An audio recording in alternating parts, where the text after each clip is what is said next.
possible.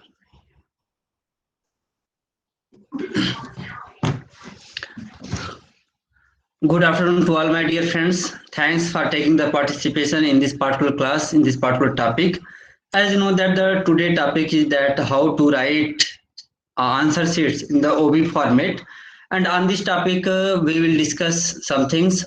My student, that is Mr. Abhishek, he will introduce you how to write, and he will guide you on the technical points.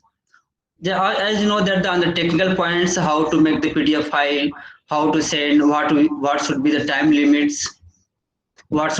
limits, like such points he will discuss.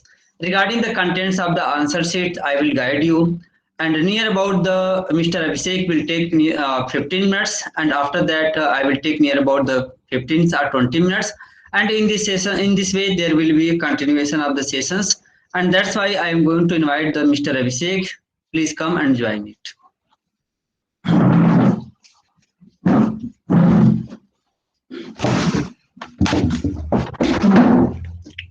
Very good afternoon to all of you, all my dear friends. As sir informed you that today's topic is how to write in OB examination. So my work is mainly deal with the technical part, that what scanner we should use, or how we should utilize our time in the examination. So on this point, I want to tell you that first of all, you all should have an official email ID. That is must, because you have also got intimation from the college that all students should have their official IDs. Without that, they may face the problem in the examination. First of all, I want to tell you that first we should visit our official website, that du.tc.in. There the university has created dashboard. On that dashboard, you have to log in with your official ID, and it is more beneficial that you should bookmark that that dashboard website ID, so that it will be easy to find you. May I speak? Should I speak in English, or you all are English background or Hindi? Bilingual. So both the languages work. Either of the languages. Bilingual. Okay. Thank you. So I will use mix of both languages, so it will be easy for both of the medium to understand clearly. So basically, सबसे पहले आपको DU के official ID पे जाना है. वहाँ पे dashboard university ने इन्हें क्रिएट कर रखा है. अभी नहीं होगा तो एग्जामिनेशन के टाइम में क्रिएट हो जाएगा. वहाँ पे आपको अपने ऑफिशियल ईमेल आईडी से लॉगिन करना है. हाँ, लॉगिन करने के बाद बेटर रहता है कि आप उसे बुकमार्क कर लीजिए, सो दैट कि उसमें एग्जामिनेशन के दिन बहुत कम टाइम होता है और आपका माइंड भी थोड़ा पैनिक रहता है. तो उस केस में आपको इजी रहेगा टाइम सेव करना. बेसिकली मैं जो भी यहाँ डील कर रहा हूँ, मैं आपको ये बताना चाहता हूँ कहाँ थोड़ा करके कहाँ टाइम बचा सकते हो. क्योंकि जैसा आप सब लोगों को पता होगा, ओबी एग्जाम इज इजी. ठीक है, लिखना इजी है, आपको मेमोराइज नहीं करना. पढ़ना उसमें भी है, आपको बेस्ट वे में लिखना है. सबसे बड़ा चैलेंज ये होता है कि नॉलेज तो सबके पास होता है, सबके पास डायरेक्ट है, सबके पास every person have all the resources, but हम किस वे में उसे प्रेजेंट करते हैं, that is very important part. तो वहां पे आपको टाइम यूज करना है, यूटिलाइज करना है. It is very essential and very tough. तो उसके लिए आप ये कर सकते हो, जैसे जो भी यूनिवर्सिटी ने जो गाइडलाइन दिया था लास्ट टाइम तक, क्योंकि मैं फाइनल ईयर में हूँ, मैंने अभी दिया था एग्जामिनेशन, तो उसमें हमें A4 साइज पेपर अलाउड था. उस पे क्या है, आप चाहे प्लेन A4 साइज पे लिख लीजिए, चाहे आप रूल्ड पे लिख लीजिए, आपकी इच्छा. मेरे अकॉर्डिंग जो लोग प्लेन पे लिख पाते हैं उनके लिए प्लेन बेटर रहेगा, क्योंकि उसमें वो अपने अकॉर्डिंग उसको लिख सकते हैं. जितना गैप उन्हें छोड़ देना, और जितना उन्हें जो कुछ करना है, ड्रॉ वगैरह कुछ करना है तो वो भी और टेबल वगैरह ड्रॉ कर सकते हैं. लेकिन जिनका अगर लाइनिंग अच्छा नहीं होता A4 साइज पे, उनके लिए लाइन पेज बेटर होते हैं. पहले से आप ये कर सकते हो कि जो भी पेज है उसका फ्रंट पेज आप बना के रखिए. ठीक है, front page in the sense जो सबसे पहला वाला पेज आपका होगा उसको आप बना के रखिए.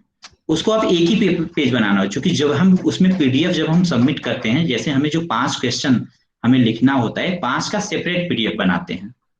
क्वेश्चन नंबर 1 का एक PDF, 2 का एक, 3rd का एक, जो भी आप जैसे जिस अकॉर्डिंग आपने उस पर डील किया हो उसके अकॉर्डिंग आप उसमें PDF बना लेते हैं.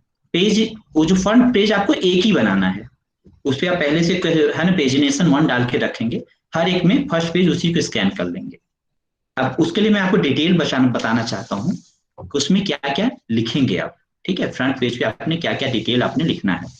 First you have to write your name, फिर रोल नंबर, योर सेंटर, है ना, in which centre you are students, and course and paper code, ठीक है। जैसे आपका लॉ ऑफ एविडेंस है, लॉ ऑफ एविडेंस तो आप लिखोगे, फिर उसका पेपर कोड लिखोगे, ठीक है, LB201 जो भी हो, ठीक, इस टाइप से।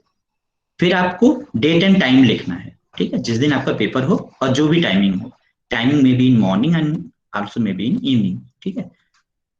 फिर आपको ईमेल आईडी लिखना है, this is must, email ID must है, इसको मत भूलिएगा आप लोग, क्योंकि कुछ भी अगर प्रॉब्लम होती है, कहीं आपका मान लो जो PDF है वो कहीं और अपलोड हो गया है, कुछ मिसिंग है, तो आपको ईमेल आईडी से ही आपको हो जाएगा। और ये जो ईमेल आईडी होनी चाहिए आपकी, वही ऑफिशियल ईमेल आईडी होनी चाहिए जो कॉलेज की तरफ से आपको मिला। अब तक के जो भी हमने डिटेल्स डिस्कस किया, उसमें आप लोगों को किसी को भी कोई इश्यू हो, किसी कोई क्वेश्चन हो तो आप पूछ सकते हो, कोई क्वेरी हो तो।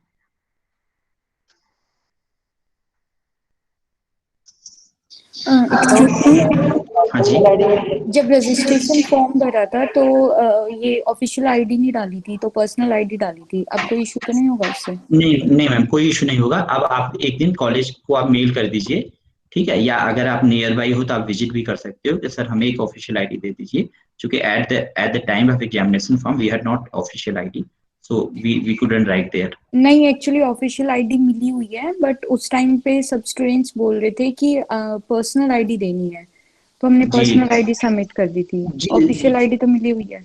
ठीक है, कोई इशू नहीं है। जब आप पेपर दोगे आप ऑफिशियल से ही दोगे, कोई इशू नहीं है। Okay, thank you. Roll number कौन सा होगा, कॉलेज वाला होगा कि exam? Roll number examination roll number होगा सर। सर एक इम्पोर्टेंट क्वेश्चन पूछना था। हाँ जी बताइए। जैसे कि 4 क्वेश्चन अटेम्प्ट करने होते हैं, तो जो आप हाँ फ्रंट पेज कह रहे हो, जो फ्रंट पेज है वो चारों क्वेश्चन में लगाने हैं? नहीं, चारों नहीं लगाने तो चारों में है, आपको बनाना एक बार है। हाँ, वो समझ गया मैं, बनाना एक बार है, लेकिन जब हम उसको स्कैन करेंगे तो चारों में स्कैन करना है, चारों में स्कैन करना है। Excuse me sir. हाँ जी सर, OBE पोर्टल पे एग्जामिनेशन फॉर्म में तो मैंने पर्सनल आईडी ही डाली थी, और OBE पोर्टल पे भी पर्सनल आईडी से ही लॉगिन है, तो फिर वहीं से तो सबमिट होना चाहिए ना पेपर? मैम, अभी तक जो लास्ट सेमेस्टर तक जो प्रॉब्लम थी, वहां पे पर्सनल से भी वो ज्यादा प्रॉब्लम नहीं करते थे, बट इस जो करेंट सेमेस्टर से उन्होंने ये भी यूनिवर्सिटी ने अलाउ कर दिया था कि जो भी आउटसाइडर होंगे, मतलब आप पर्सनल आईडी से आप क्लास नहीं ले सकते। आई थिंक आपको अलाउ नहीं किया जा रहा होगा। यस सर, क्लास के लिए तो यही रूल है, बट जैसे रजिस्टर हमने पर्सनली करवा दी OBE पोर्टल पे, तो हाँ अब जी, तो उसी से करना पड़ेगा ना काम हमें? नहीं, ये नेसेसरी नहीं है आपको उसी का। अगर आपको ऑफिशियल आईडी प्रेजेंट टाइम में मिल गई हो तो आप उससे भी आईडी से कर सकते हो। Okay sir. मैं विजिट ऑफिस में गया हुआ था, तो उन्होंने ये बोला था जो आपने आईडी डाली हुई है उसी आईडी पे ही क्वेश्चन पेपर आएगा। ठीक है, उससे आएगा, वो तो आपकी सही बात है, लेकिन मैं आपको to be a safe side मैं ये बोल दूंगा कि to be a safe side आप ऑफिशियल आईडी से लॉगिन करवाइए। अगर आप पहले आपके ऑफिशियल से नहीं किए हो ना, तो एक बार आप ऑफिस में पता कर लेना कि सर फ्यूचर में तो ऐसा कोई इशू नहीं आने, क्योंकि मैंने अभी ऑफिस में नहीं पूछा है, लेकिन जहां तक मैं ये देख रहा हूँ, जैसे लास्ट टाइम हम लोग नॉन ऑफिशियल आईडी से भी क्लास ले पाते थे, सब कुछ हो पाता था, इस बार उन्होंने नॉन ऑफिशियल आईडी से बंद कर दिया। तो मेरे अकॉर्डिंग पेपर पे ज्यादा प्रॉब्लम नहीं होगा, बट एक बार आप लोग इसके रिगार्डिंग क्लास ऑफिस में भी जरूर पूछ लेना पेपर के पहले। सर मैंने इसलिए बता रहा था। हाँ जी, आपने पता कर रखा था? जी सर। हाँ जी, फिर कोई इशू नहीं। ठीक है सर, थैंक यू। हाँ ठीक है सर। और एक चीज मैं और बताना चाहूंगा, जो भी आप पेज बनाएंगे उस पे आपका जो गैप होना चाहिए, कई लोग लाइन देते हैं ना, गैप को बहुत ही कम रखना है ना, कम इन द सेंस उस पे आप क्वेश्चन नंबर लिख सको या कोई भी इंपॉर्टेंट हो तो वो उसी को लिख सको। कई लोग बहुत ज्यादा गैप छोड़ देते हैं, A4 साइज उतना स्पेस नहीं होता, वो लोग आप लोग अपने अकॉर्डिंग देख लोगे। सेकेंड पॉइंट ये है कि आप स्कैन कैसे करोगे, तो आप कोई भी स्कैनर यूज कर सकते हो, ठीक है, बट मैंने जहां तक यूज किया, मैंने कई स्कैनर देखे हैं, तो मुझे उसमें डॉक स्कैनर के नाम से एक है, आपके उस पे प्ले स्टोर पे मिल जाएगा, वो बेटर लगा। ठीक है, वो बेटर इसलिए लगा क्योंकि जो भी आप उस पे जैसे आप कलर में कोई पेन यूज करते हो, उससे उसका कलर में बहुत अच्छा आ जाता है। और सेकेंड चीज, उसमें इजी है आपको मिनिमाइज करना साइज को, क्योंकि हमारा एक क्वेश्चन का जो साइज होना है वो मैक्सिमम 7 MB होना चाहिए मैक्सिमम, तो उसमें अगर आपने एक क्वेश्चन में अगर आपने 7 to 8 पेज लिखे हैं तब तो 7 के नीचे ऑलरेडी रहता है। अगर आपको 7, 8 मान लो 10, 12 पेजेस जा रहा है, फिर वो 7 से ज्यादा होता है, उसको आप इजीली उसमें एक सिंपल सी लाइन है, उसके थ्रू आप उसको मिनिमाइज कर सकते हो। तो एक बार आप लोग उसको जिन्हें भी करना होगा, एक कोई भी स्कैनर जो भी आप यूज करें उसको 1-2 दिन पहले डाउनलोड करके उसमें देख लेना कैसे क्या हो रहा है, सो दैट उस दिन आपको ज्यादा प्रॉब्लम ना हो। ठीक है, अब मैं सर को दे रहा हूँ, सर डील करेंगे। फर्दर कोई अगर आपको कोई क्वेरी होगी तो आप बता दीजिएगा, मैं उसको लास्ट में आंसर कर दूंगा। कौन सा हाँ जी, कौन सा स्कैनर सर, एक और नाम बोल दीजिए sir. Doc scanner, DOC doc scanner. Okay sir, ठीक है, thank you sir. Excuse me sir, हाँ जी। एक क्वेश्चन को कितने पेज में लिखा जाए तो ज्यादा बेटर होगा, कितने पेज में? एक जो क्वेश्चन है, देखो पेज बहुत मैटर नहीं करता, वो तो वो आपको सर बता देंगे कि आइडियली आपको कितने पेजेस में लिखना है। ठीक है, जो भी आपका है ना रिटन वर्क है वो सर बता देंगे। अगर आपको टेक्निकल जो भी चीजें हैं उनसे कोई इश्यू है तो आप मुझसे पूछ सकते हैं।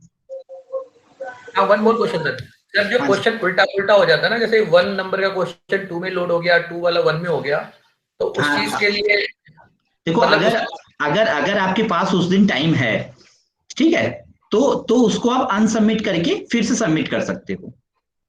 ठीक है, हाँ। और अगर टाइम नहीं है तो, और टाइम नहीं टाइम नहीं है फिर तो वो छूट गया, फिर तो आपने उस पर लिखा है, फिर वो थोड़ा सब्जेक्टिव कॉन्सेप्ट हो जाता है कि टीचर जब से ओपन करेगा तो उसको तो क्वेश्चन नंबर, मान लो 4th नंबर का क्वेश्चन आपने सेकंड में अपलोड कर दिया तो क्वेश्चन नंबर पे तो आपने 4th लिखा होगा, तो वो दे देंगे। बट कई बार टीचर क्या करते हैं कि आपके इररिस्पांसिबिलिटी के लिए वो 1-2 नंबर कट कर सकते हैं, वो उनका प्रेरोगेटिव है। दूसरा मैं एक चीज ये बताना चाहता हूँ आप लोगों को, जो भी आप दे रहे हो उसमें अपने किसी एक फ्रेंड को, अच्छा है उस दिन जो मतलब जो लॉ से ना हो, जिसका पेपर ना हो, उसको स्कैनिंग के लिए बुला लीजिएगा, क्योंकि स्कैनिंग जो है टाइम लेता है। अगर आप 7 पेज भी लिखे हो एक क्वेश्चन में तो भी आपके 35-40 पेजेस 35 हो जाते हैं, 30 to 35, तो उनको स्कैन करने में बहुत टाइम लगता है। ठीक है, तो बेटर होगा कि आप उस दिन अपने किसी एक फ्रेंड से बात कर लीजिए कि वो आपकी हेल्प कर देगा, उसके बदले आप उसे कुछ और पार्टी दे सकते हैं, तो वो बेटर होता है कि अगर आप स्कैन करने की बुला लीजिए। हाँ जी सर, एक क्वेश्चन है सर, जैसे मतलब टाइम ओवर हो गया तो पेपर सबमिट नहीं हो पाए, तो लाइक जैसे लास्ट ईयर ग्रेजुएशन में ऐसा हुआ था कि वो मेल आईडी पे प्रोवाइड कर देते थे हम लोग पेपर, तो ऐसा यहाँ पर भी है क्या, मेल आईडी पे सेंड कर दिया जाए तो? हाँ जी, सबमिशन के टाइम ओवर हो गया तो? जी मैं समझ गया आपकी बात। सबमिशन के रिगार्डिंग मैं ये बोलना चाहता हूँ कि लास्ट ईयर तक था कि आप मेल कर सकते हैं, लेकिन अब वो मेल बिल्कुल नहीं कर सकते। मेल आप उसी केस में कर सकते हो जब आपका पोर्टल बिल्कुल वर्क ही न कर रहा हो। ठीक है, जो भी वैसा होता नहीं, बहुत रेयरली होता है, तो मेल अलाउड नहीं है। अब आपको पोर्टल पे ही सबमिट करना है। पेपर कब सबमिट करना है? 3 घंटे तो आपको मिलेंगे, 3 आवर्स तो जनरली आपको मिलते हैं पेपर के लिए, प्लस 1 आवर मिलता है वो यूनिवर्सिटी कहती है आप स्कैन करने इन सब में। तो ये मान लो अगर आपने अपना पेज अगर पहले से करके रखा है तो आपके पास 4 घंटे मिल जाएंगे, 3 + 1 स्कैनिंग वगैरह का 4 घंटे सबको मिलेंगे। अब उसके बाद अगर आपका विदिन 4 आवर्स सबमिट नहीं हो पाता है तब आप यूनिवर्सिटी 1 घंटे और आपको देती है, मैक्सिमम 5 घंटे में आप उस पर सबमिट कर सकते हो। लेकिन जो 5th आवर में जो भी बच्चे सबमिट करेंगे उनको एक अलग से मेल करना होता है उसी टाइम। टीचर जो भी आपका एक नोडल ऑफिसर बनाया जाता है हर एक सेंटर में, उनको कि क्या इश्यू था जिसके रिगार्डिंग आपका 4 घंटे में नहीं हो पाया, तो आपको बताना होता है विद स्क्रीनशॉट। अगर आपका सबमिट नहीं हो रहा है तो आपको स्क्रीनशॉट लेना है उसका, और 3 या 4 स्क्रीनशॉट लेने हैं और उसको उसमें अटैच करके सबमिट करना है। कई बच्चे वहां ये चालाकी कर रहे थे, जैसे लास्ट टाइम मैंने सुना था कि वो अपना डेटा ऑफ करके फिर कहते हैं सबमिट नहीं हो रहा है, लेकिन वो बार बार दिखाने लगता है कि योर डेटा इज ऑफ, तो वो एक्सेप्टेबल नहीं होगा। जेन्युइन कोई अगर प्रॉब्लम है तो आप उसका स्क्रीनशॉट ले लीजिए, फिर आप 5th आवर में कर सकते हैं। इसके लिए प्रैक्टिस का चांस नहीं है सर? हेलो, हाँ, इसके लिए प्रैक्टिस नहीं प्रोवाइड करेगा कि DU? नहीं, यूनिवर्सिटी प्रैक्टिस प्रोवाइड करती है। पेपर के 1-2 दिन पहले, 2-3 दिन पहले आपको 2-3 मॉक होते हैं, जिनको एक बार प्रैक्टिस करनी है मॉक दे सकते हैं। अगर आप मॉक नहीं भी दिए तो आपको वहाँ कोई दिक्कत नहीं होगी, बहुत इजी प्रोसेस है, बहुत इजी प्रोसेस है। जब आप डैशबोर्ड देखोगे ना आप खुद ही समझ जाओगे। हाँ, ये है थोड़ा सा आप अपने मोबाइल से प्रोफिशिएंट रहिए। जैसे डॉक स्कैनर में जब आप फाइल बनाए हो, फाइल वहां डॉक स्कैन करने के बाद उसको आपको अपने मोबाइल में सेव करना होता है। तो जब आप फाइल बनाए हो, जैसे जो भी फाइल पहला नंबर बना उसको फाइल का नाम ही दे दीजिए, क्वेश्चन नंबर 1 या क्वेश्चन नंबर 4, फाइल का नाम रख दीजिए, और उसे आप अपने मोबाइल में कहाँ स्टोर कर रहे हो, लोकेशन आप डॉक्यूमेंट में कर रहे हो या डाउनलोड में कर रहे हो, ये आपको पता होना चाहिए। क्योंकि जब आप पोर्टल पे जाओगे तो वहां जो ऐड करने का ऑप्शन आएगा, फिर आपके पास वो कई ऑप्शन दे देगा कि आपने ड्राइव पे सेव किया है या माई अकाउंट में से माई डॉक्यूमेंट सेव किया है, डाउनलोड में सेव किया है, ये आपको पता होना चाहिए। ठीक है, एक बार सीक्वेंस बता देंगे क्या क्या फ्रंट पेज पे लिखना है? Name, roll number, centre, name, roll number, centre, course name, paper and paper code, time and date. Okay, हाँ, पेपर एंड पेपर कोड में जैसे आपका लॉ ऑफ एविडेंस है तो लॉ ऑफ एविडेंस आपका पेपर हो गया, पेपर गुड्स का LB 201 हो गया। जी जी जी। और फिर आप रोल नंबर हर पेज पे लिखना होगा। मुझे कंप्लीट कर लेने दीजिए। डेट और टाइम लिखेंगे और लास्ट में अपना ईमेल आईडी लिखेंगे, ये मस्ट है। जी जी, ठीक है। हाँ जी सर, रोल नंबर हर पेज पे लिखना होगा। हाँ, रोल नंबर फर्स्ट पेज पे, हर पेज पे जरूरत नहीं है, फर्स्ट पेज पे लिखना होगा। सर स्कैन करना इम्पोर्टेंट है या फोटो खींच के बाद में PDF कन्वर्ट कर सकते हैं उसको? देखिए, यूनिवर्सिटी फोटो भी अलाउड की है, स्कैन भी, बट फोटो में बहुत टफ होता है। टफ ये होता है टीचर के लिए, हर बार वो 30 पेजेस की फोटो है ना, एक खोलना, फिर बंद करना, फिर ओपन करना, फिर क्लोज करना, वो बहुत इरिटेटिंग होता है। नहीं सर, फोटो क्लिक करके उसको PDF में कन्वर्ट करके देन कंबाइन कर सकते हैं ना, उसको मर्ज कर सकते हैं PDF को। हाँ, अगर आप ऐसा कर सकते हो तो कर लो। मैं बेसिकली ये कहना चाहता हूँ, सबसे बेस्ट वे होता है कि हर एक क्वेश्चन का एक PDF बना लीजिए। जैसे आपके 7 पेजेस है ना, जब आप डॉक स्कैन या किसी भी स्कैनर में करोगे तो वहीं पे ऑप्शन दे देता है create PDF of all documents. तो अब जब उसमें आप उसके डॉक्यूमेंट्स का एक PDF बना लोगे, जैसे क्वेश्चन नंबर 4 आपने किया, 4 को आप स्कैन किए, उसके बाद उसको PDF में कर लिए वहीं पे, तो वो इजी होता है। आपके लिए अपलोड करना भी इजी होगा, टीचर के लिए चेक करना भी इजी होगा।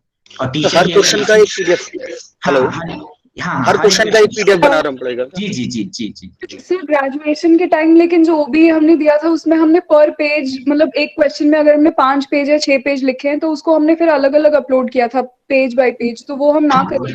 टीचर के हाँ, लास्ट ईयर तक ये था, इस साल भी वो यूनिवर्सिटी की तरफ से मना नहीं होगा, बट एक टीचर के लिए बहुत प्रॉब्लमेटिक होता है कि हर एक पेज को ओपन करके वो देखना। फिर क्या होता है, टीचर इरिटेट होगा, और अगर टीचर इरिटेट होगा उसका इफेक्ट स्टूडेंट पे पड़ेगा, ऑब्वियसली आपके मार्क्स पे पड़ेगा। तो बेटर होगा कि आप PDF पे करिए, है ना, वो बेस्ट वे है और ये इजी भी है। जैसे मैं आपको बता, अगर आप कोई स्कैनर यूज करते हो आप, तो इट्स बेटर। अगर आपने कोई अदर स्कैनर नहीं यूज किया है तो डॉक स्कैनर मेरे अकॉर्डिंग बहुत अच्छा स्कैनर है, इजी ऑपरेट करना है, तो है ना, साइज आप अपने आराम से कम ज्यादा कर सकते हो, तो कोई इश्यू नहीं होगा उसमें। Okay sir, thank you. हाँ जी हाँ सर, चैट बॉक्स में लड़की, एक क्वेश्चन सर, चैट बॉक्स में लड़की ने वो लिखा हुआ है कि हम लोग को पेपर पे क्या क्या लिखना है, आप इसमें कुछ ऐड ऑन कर सकते हो कि सारे चीज लिखे हुए हैं कि इसमें और कुछ ऐड करना है? बस एक मिनट, मैंने कंटेंट क्या, हाँ, कंटेंट में सर डील कर देंगे। ठीक है सर आ रहे हैं, कंटेंट सर डील कर देंगे, उसके बाद भी कोई इश्यू रहेगा तो आई विल डील। सर एक इम्पोर्टेंट क्वेश्चन, हेलो। हाँ जी रमेश जी बताइए। जैसे हम अगर मतलब जैसे स्कैन करते हैं, कुछ अगर ब्लर हो गया, हाँ जी, जैसे है ना 10-15 पेज जैसे हम करते हैं तो समटाइम्स 1-2 पेज ब्लर हो जाते हैं, तो उस केस में मतलब टीचर कंसीडर कर लेते हैं मार्क्स देने के लिए या फिर? हाँ, अगर थोड़ा भी रीडेबल फॉर्म में होगा तो टीचर उसे कंसीडर करेंगे, कोई इश्यू नहीं। अगर ब्लर हो गया, आपको तुरंत पता चल गया, फिर तो आप रीटेक कर सकते हो। इन केस आपने डाल दिया और उस समय आपको बाद में आपने देखा कि यार एक तो पेज ब्लर है, बस वो पढ़ने लायक हो, टीचर उसमें अपना माइंड लगा के पढ़ पाए कि आपने क्या किया है। ठीक है सर, A4 साइज लाइन वाली शीट पर लिख सकते हैं क्या आंसर को? दोनों पे लिख सकते हो आप, लाइन पे भी लिख सकते हो और प्लेन पे भी लिख सकते हो, अकॉर्डिंग योर कन्वीनियंस। ठीक है, A4 शीट पे बॉर्डर बनाना जरूरी है या वैसे ही बिना बॉर्डर के? आपकी इच्छा, आप बॉर्डर बना लो ना बना लोगे थोड़ा अच्छा लगता है, नहीं बना लोगे तो भी कोई इश्यू नहीं। बहुत सारे लड़के बिना बॉर्डर लिखे हैं, वो भी मार्क्स पाए, तो मार्क्स का इन पे कोई इफेक्ट नहीं होता। अब मैं सर को दे रहा हूँ, सर अपने पोर्शन पे डील करेंगे। अगर आपको कोई और इश्यू होगा तो I will deal in the team. Thank you so much. Official ID से कोई इशू नहीं ना है सर? ये जो मैंने अपना आईडी रख दिया है पोर्टल पे, ऑनलाइन पोर्टल पे, कोई आईडी नहीं, कोई इशू नहीं सर। सर पेज में कौन सा जीमेल आईडी लिखनी है? हाँ जी, पेज में कौन सी जीमेल आईडी लिखनी है, पर्सनल या ऑफिशियल? जो भी आपको, जिससे आप लॉगिन करोगे। अगर आप पर्सनल से लॉगिन करो पर्सनल, अगर आप ऑफिशियल कर रहे हो तो official. Okay sir, thank you so much to all of you.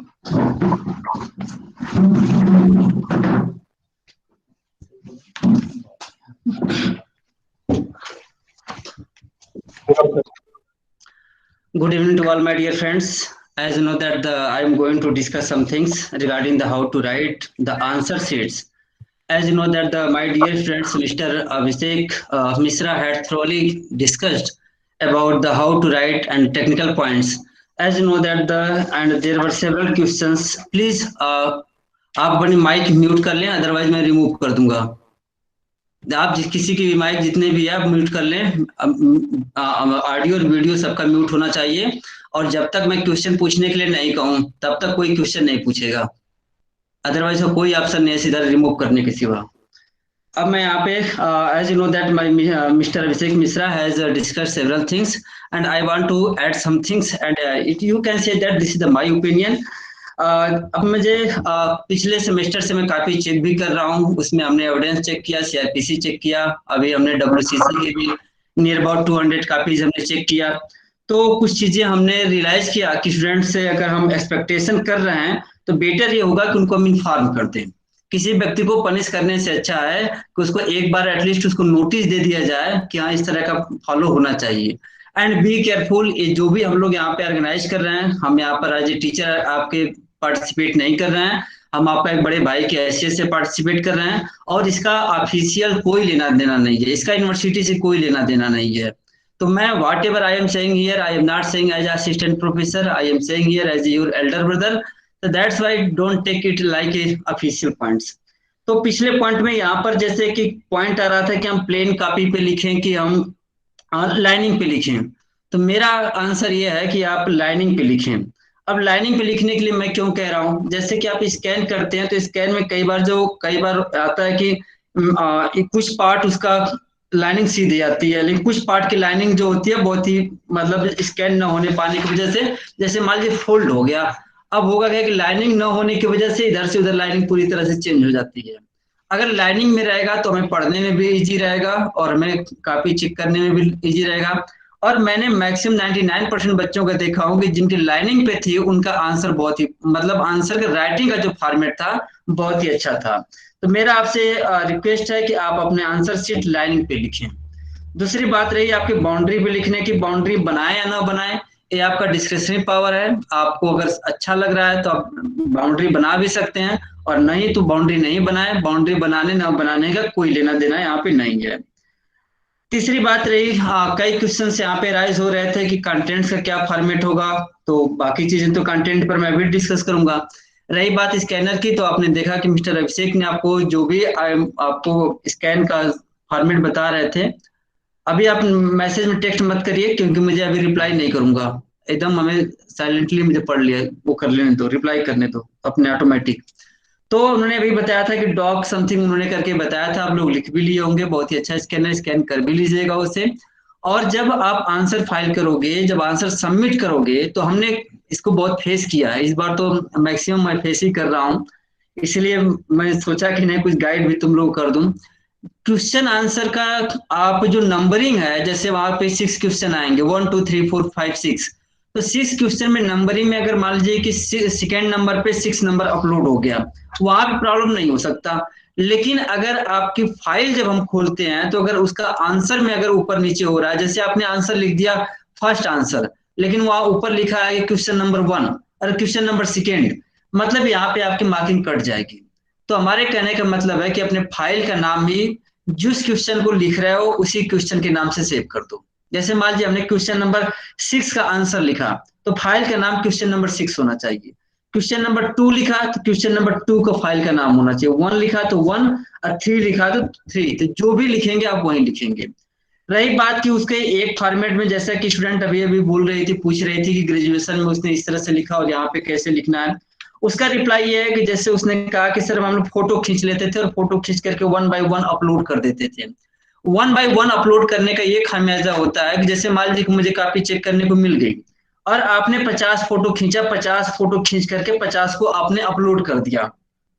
अब जब मैं कॉपी चेक करने के लिए जब पोर्टल खोलता हूं तो उसमें ये आता है कि आपको पहले हमें आपका पेज नंबर 1 अपलोड करना पड़ेगा, डाउनलोड करना पड़ेगा। जब हम पेज नंबर 1 डाउनलोड करेंगे तो वह आपको फोटो फॉर्मेट में चला जाएगा, फिर हम वहां से पढ़ेंगे, फिर पेज नंबर 2 डाउनलोड करेंगे।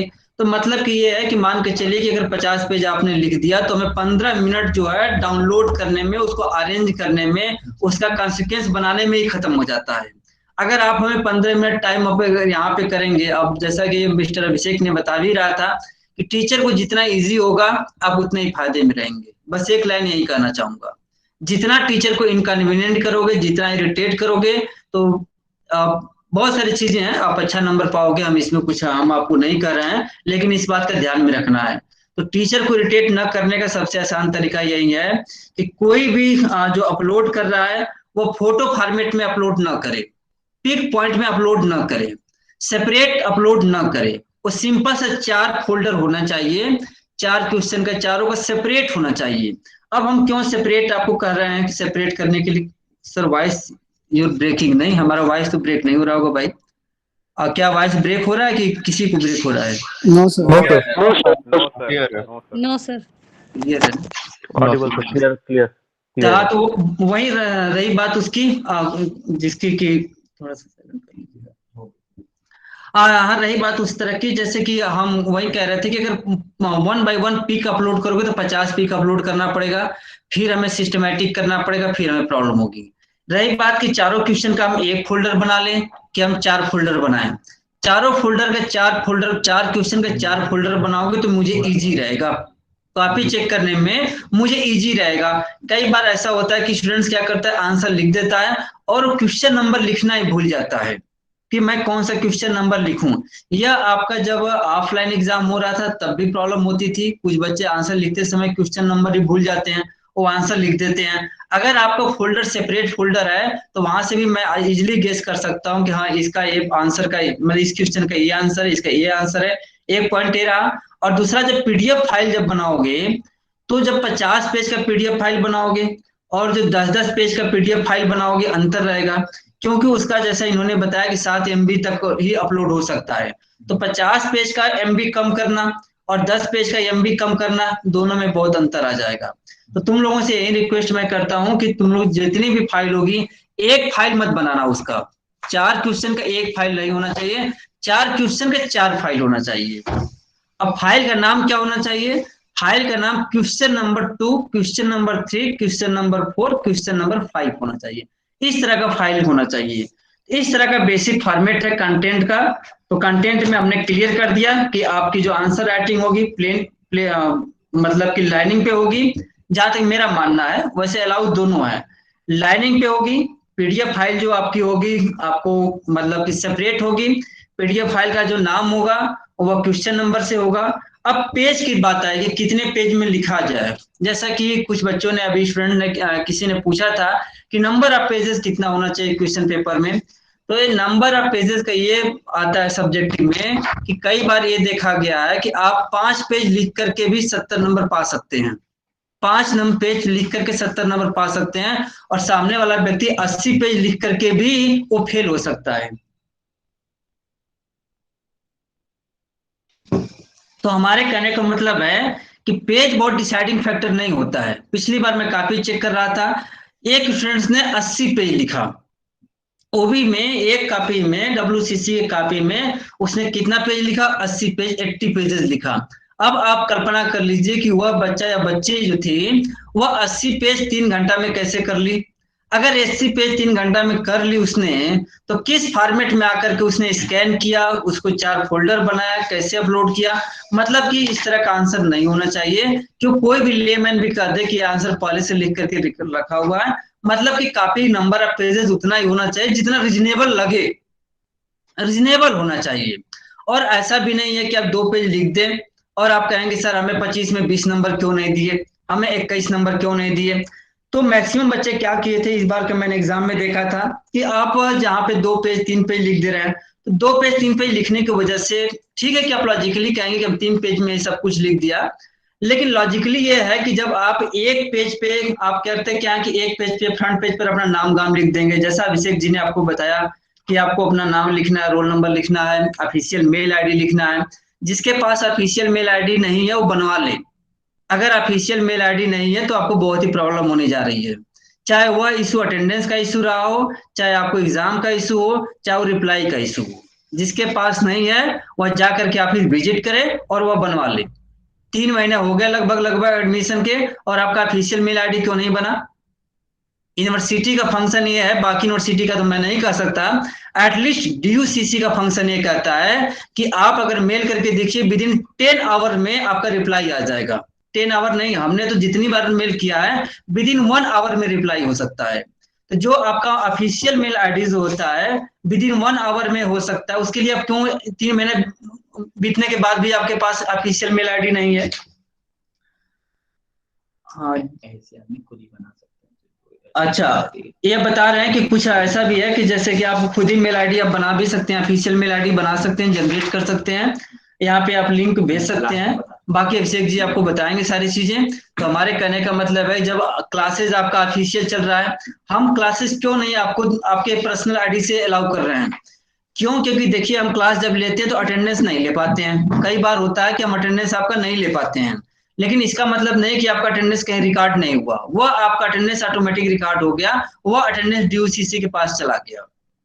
ठीक है कि हम कभी कभार कंसीडर हम लोग कर लेते हैं कि हाँ चलो भाई कोरोना का टाइम है, कुछ रीजन हो सकते हैं बच्चे का, वो तो हम लोग आउट में जाकर के एक आध अटेंडेंस दे लेते हैं, मैनेज कर लेते हैं। लेकिन एग्जाम की बात हो, चाहे आपके रिजल्ट की बात हो, चाहे कम्युनिकेशन की बात हो, चाहे यूनिवर्सिटी में लाइब्रेरी की बात हो, अगर पूरे भारत में सबसे रिच लाइब्रेरी कहीं की है तो दिल्ली यूनिवर्सिटी की लॉ फैकल्टी की लाइब्रेरी रिच है। उस लाइब्रेरी से तुम जो चीज आप पढ़ने में, केसमेट पढ़ने में, समझने में कई दिन लगा सकते हो, उस लाइब्रेरी की मदद से तुम 2-4 घंटे में उसको खुद समझ सकते हो, खुद पढ़ सकते हो। तो हमारे कहने का मतलब है पर्सनल आईडी के लिए न ही मैं किसी को सजेस्ट करता हूँ, न ही किसी को रिकमेंड करता हूँ, और मैं यही कहूंगा कि अगर इस तरह का मैटर आता है तो ऑटोमेटिक रिजेक्ट हो जाएगा। He is a negligent from the very beginning. तो आपके पास अभी 1 महीने का टाइम नियर अबाउट है, आप विद इन 1 ईयर में या सॉरी विद इन 1 मंथ में आप चाहे तो पर्सनल मेल करके मंगा लीजिए या जाकर के यूनिवर्सिटी विजिट कर लीजिए, क्योंकि फ्यूचर में कोई भी कम्युनिकेशन होगा उसी मेल आईडी से कम्युनिकेशन होगा। अच्छा ठीक, अपडेट कर देंगे। हाँ, अब इस तरह की बात रही कंटेंट की नंबर ऑफ पेजेस की बात, जिसकी हम चर्चा कर रहे थे, जिसकी हम बात कर रहे थे कि उसने 80 पेज लिखा। अगर बच्चा अगर एक कॉपी में 100 पेज लिख दे, 80 पेज लिख दे, 90 पेज लिख दे, अब बताइए कि अगर मैं आपकी जगह, मेरी जगह आप टीचर हो जाएं और आपसे कहूं कि मैं लीजिए कि 10 बच्चों का कॉपी है, एक बच्चा 100 पेज लिखा हुआ है और 1000 पेज की कॉपी है, आप ले करके बच्चों का बैठिए और पढ़ते रहिए। अब बताइए कि अब क्या पॉसिबल है एक टीचर के लिए 80 पेज, 90 पेज, 100 पेज पढ़ना और उसकी मार्किंग करना, उसकी चेकिंग करना? इस तरह का कोई पॉसिबल नहीं है। इस तरह के मैटर में टीचर सिर्फ इरिटेट होता है और आप जाकर के दुनिया भर कहेंगे कि नहीं ड्यू में हमें मार्किंग मिलती नहीं है। क्यों मार्किंग मिलेगी भाई? तो जो स्टैंडर्ड जो कॉपी जो मानी जाती है, स्टैंडर्ड, जैसा कि मैं ऑफलाइन में भी लिखते हो, ऑनलाइन में भी लिखते हो, तो पहला पेज ऐसा अभिषेक जी ने बताया कि हर पेज के क्वेश्चन पेपर कोई भी हो, अपना पहले से ही नाम, roll number, mail ID, password जो भी हो, सब कुछ डिटेल में एक पेज पर लिख करके रखे रहो। जब भी स्कैन करने की बात रहे तो उसी पेज को क्वेश्चन नंबर 1 पर भी लगा दो, क्वेश्चन नंबर 2 पर भी लगा दो, क्वेश्चन नंबर 3 पर भी लगा दो, क्वेश्चन नंबर 4 पर भी लगा दो।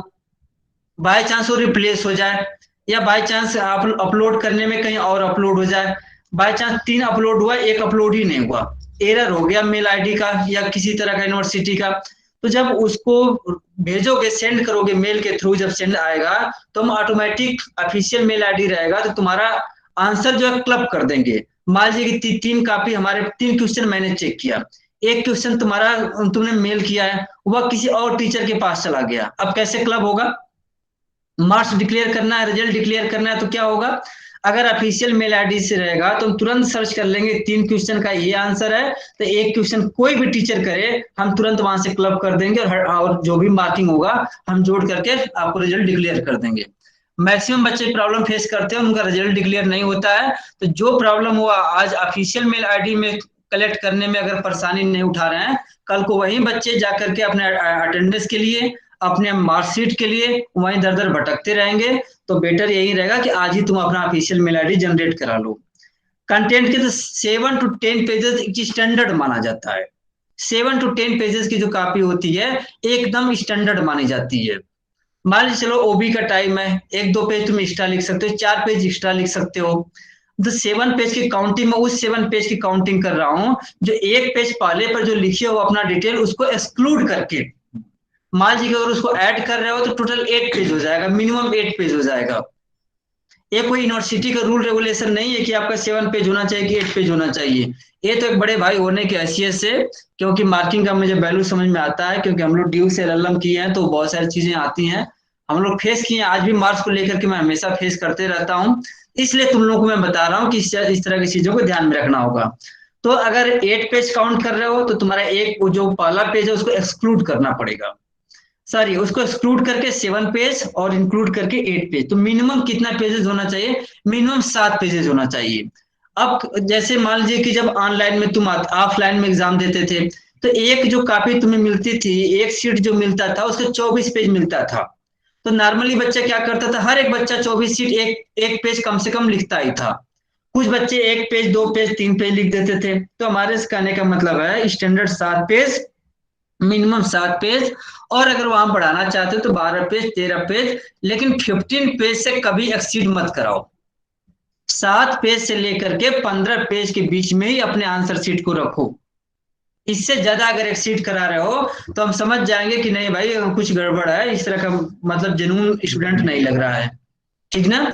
और हम क्यों 15 पेज मान ले रहे हैं? बाय चांस आपको 4 घंटा मिला हुआ है, 3 घंटा आपको लिखने के लिए मिला हुआ है।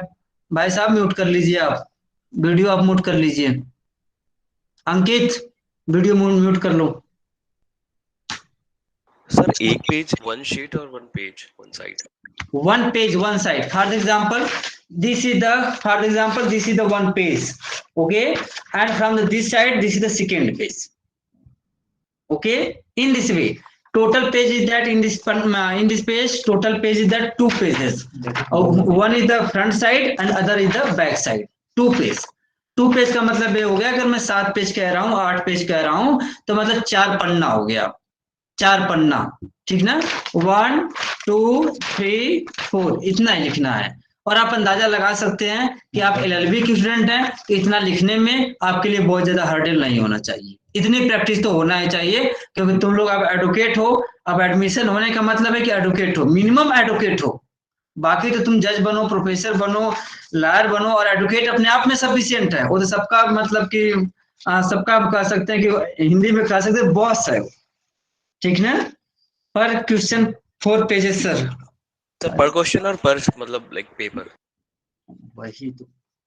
अच्छा ये बात बताओ कि 4 क्वेश्चन में मैं तुम्हें अपना लॉजिक लगा करके बताओ कितना पेज होना चाहिए, अपना ही लॉजिक बताओ। सिंपल सी बात है। अरे भाई एक क्वेश्चन में 8 पेज होना चाहिए। 8 पेज का मतलब हो गया 2 पेजेस में हो गया, एक बैक हो गया, एक फ्रंट हो गया, एक बैक हो गया, ये 8 पेज हुआ। मतलब इस तरह की 4 सीट होनी चाहिए। सीट कितनी होनी चाहिए? 4 सीट होनी चाहिए। तो पेज कितना हुआ? 8 पेज हुआ। इस तरह से निकल करके आया। तो मिनिमम जो होना चाहिए पेजेस की जब बात करेंगे एक क्वेश्चन में तो 8 पेज की बात करेंगे। सीट की जब बात करेंगे तो 4 सीट की बात करेंगे। आप समझ आया कि नहीं? समझ में आ गया होगा।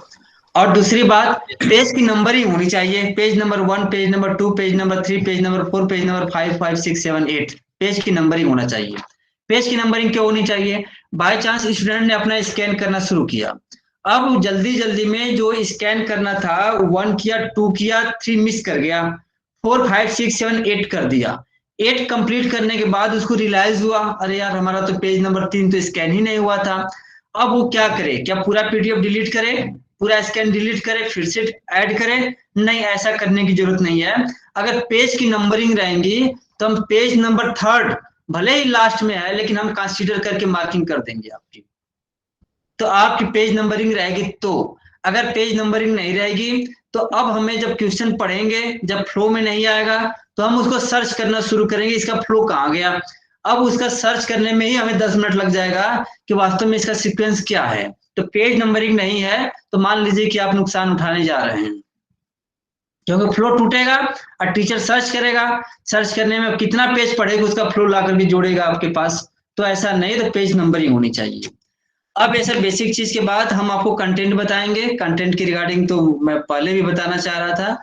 कंटेंट की रिगार्डिंग सबको मालूम होगा कि मैं आई और ई सेक्शन में पढ़ा रहा हूँ और आई और ई सेक्शन के बच्चों को अलाउ भी कर रखा हूँ कि आपका 1 अप्रैल के दिन आपको मॉर्निंग में टेस्ट है 9 से 12 बजे तक का शायद टेस्ट मैं रखा हूँ, सब्जेक्टिव टेस्ट है। तो वो उसका भी आंसर मैं रिप्लाई कर देता हूँ, क्योंकि ई और आई सेक्शन के भी बहुत सारे बच्चों का क्वेश्चन है कि सर उसको हमें लिखना कैसे है, कैसे आंसर चेक होगा, क्या करेंगे आप।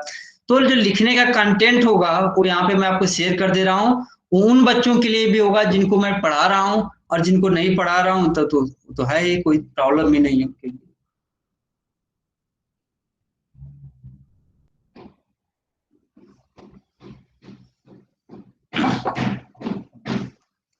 इन दैट पर्टिकुलर केस, हाँ अब कंटेंट की बात रही। कंटेंट की बात तो बहुत इंपॉर्टेंट होती है, क्योंकि फॉर्मेट तो ठीक है कि प्राइमा फेसाई आपको एक लुक देता है, जहां आपको 10 नंबर पाना है, आपका फॉर्मेट ठीक है तो आप 11 नंबर पा जाएंगे, 12 नंबर पा जाएंगे। फॉर्मेट आपको इंक्रीज करता है 1 से 2 नंबर का, लेकिन 1-2 नंबर भी बहुत मायने रखता है। अगर प्रॉपर फॉर्मेट में कॉपी जा रही है तो जो मार्किंग आपको मान लीजिए 4 क्वेश्चन है तो 2 नंबर का भी पर क्वेश्चन का अंतर बना तो 8 नंबर का बन गया। 8 नंबर का अंतर बनने का मतलब हो गया कि कितने परसेंट, लगभग 1.5 से 2% का, लगभग 2% का आपका फायदा हो सकता है। तो इस तरह की बातें आती हैं। तो हमें कंटेंट में क्या लिखना है, जैसे मान लीजिए हमें क्वेश्चन नंबर 1 लिखना है। अब क्वेश्चन नंबर 1 में कोई क्वेश्चन आया हुआ है, जैसे कोई भी एग्जांपल ले लेते हैं, मैं क्रिमिनल लॉ का और कॉन्स्टिट्यूशनल लॉ का टीचर हूँ, तो ऑफकोर्स मैं तो फिलहाल तो क्रिमिनल लॉ का एक क्लास लूंगा, एक एग्जाम्पल लूंगा। जैसे मान लीजिए कि एग्जाम्पल में हम ले लेते हैं किडनैपिंग ले लेते हैं, या हम रेप ले लेते हैं, कोई भी टॉपिक ले लेते हैं। जैसे मान लीजिए कि कौन सा टॉपिक लें भाई, मंजीत कौन सा टॉपिक लें बताओ। रेप ले लेता हूँ, चलो रेप ले लेते हैं सर। हाँ ठीक है, मैं रेप का टॉपिक ले लेता हूँ। अब मुझे हमें डिस्कस करना है, रेप के बारे में डिस्कस करना है। अब रेप के बारे में एक क्वेश्चन आया हुआ है, पूरा प्रॉब्लम आया हुआ है। एक प्रॉब्लम में भी है, जैसे कि अभी मैं आज रात को भी एक क्लास डिस्कस करूंगा, वो पूरा प्रॉब्लम हमेशा कॉम्पिटिटिव एग्जाम और सेमेस्टर में आ रहा है, और उसको आज रात को डिस्कस भी करना है मुझे। तो रेप के टॉपिक पर हमें करना क्या होगा, जैसे मान लीजिए कि सबसे पहले, जैसे मान लीजिए चलो एक हमारी कॉपी है, ये हमारा पेज हो गया। पेज क्या है, पूरे तरह से ब्लैंक है, इसमें कुछ भी नहीं लिखा हुआ, ठीक ना। और पहला पेज जो था हमने ये अपना नाम गांव डिटेल जो भी था हमने लिखकर छोड़ दिया। अब इस पेज की शुरुआत कैसे करें, इस पेज पर हमें क्या लिखना होगा। तो सबसे पहले हमें इसमें लिखना होगा कि आंसर नंबर 2। मान लीजिए कि रेप का जो क्वेश्चन आया हुआ है वो आंसर नंबर 2 पर आया हुआ है। अब आंसर नंबर 2 पर आया हुआ है तो हमने सबसे पहले यहाँ पे आंसर नंबर 2 यहाँ पे शायद एक हेडिंग में ला करके लिख दिया, आंसर नंबर 2 लिखना है। अब आंसर नंबर 2 के बाद हमने प्रॉब्लम पढ़ा, 2 बार प्रॉब्लम की रीड किया करो, प्रॉब्लम कम से कम 2 बार की रीडिंग होनी चाहिए। इसके बाद हम सिनॉप्सिस लिखेंगे। सिनॉप्सिस के यहाँ पे बहुत ही प्यारी सी एक हेडिंग लिख देंगे, जो भी बन रहा होगा। सिनॉप्सिस के यहाँ पे एक हेडिंग बना लेंगे साइड से हम यहाँ पे एक सिनॉप्सिस की हेडिंग बना लेंगे।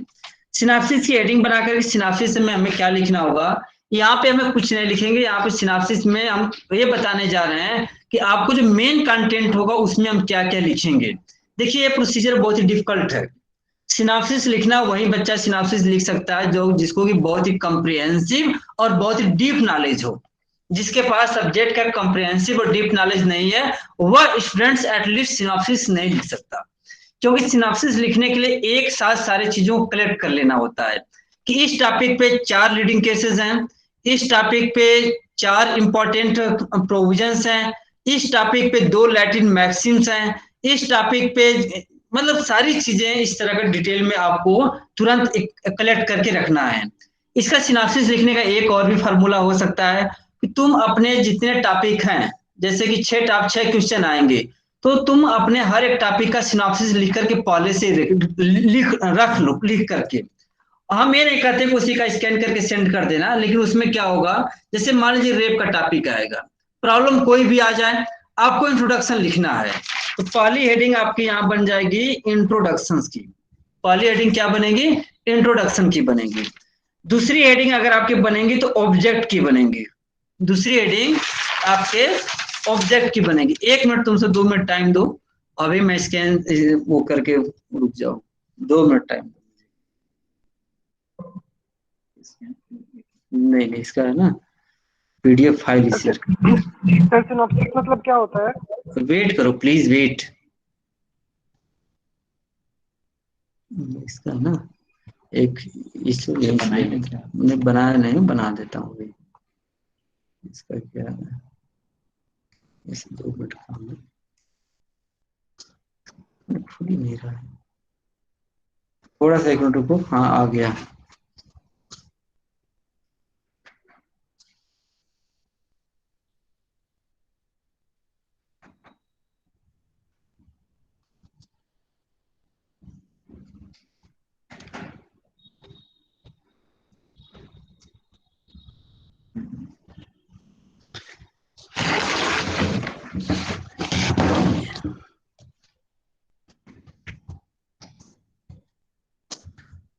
हाँ कुछ इसके यहाँ पे दिखाई दे रहा है आपको?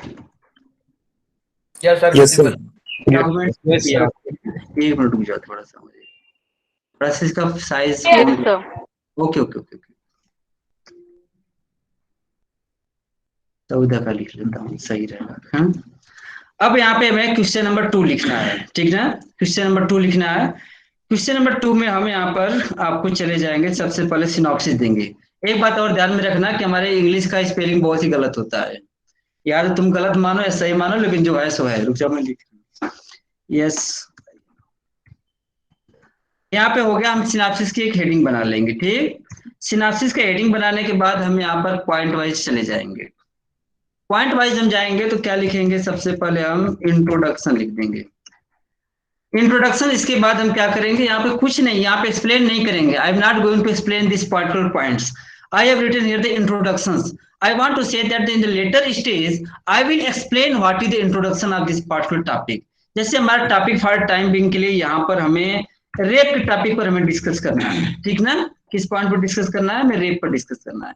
अब हम सिनॉप्सिस के बाद इंट्रोडक्शन ले लिए।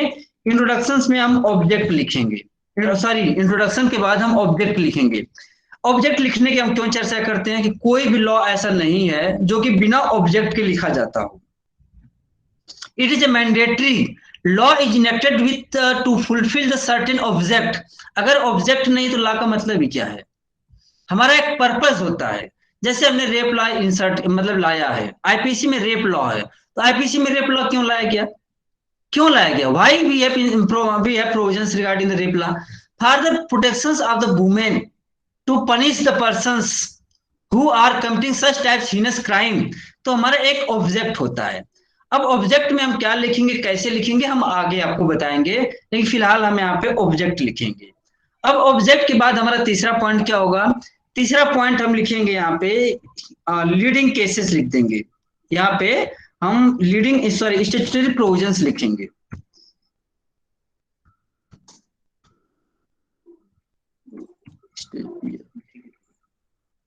सर में ना स्टैट्यूटरी प्रोविजंस लिखेंगे। जब हम यहाँ पे स्टैट्यूटरी प्रोविजंस लिखेंगे, एक minute,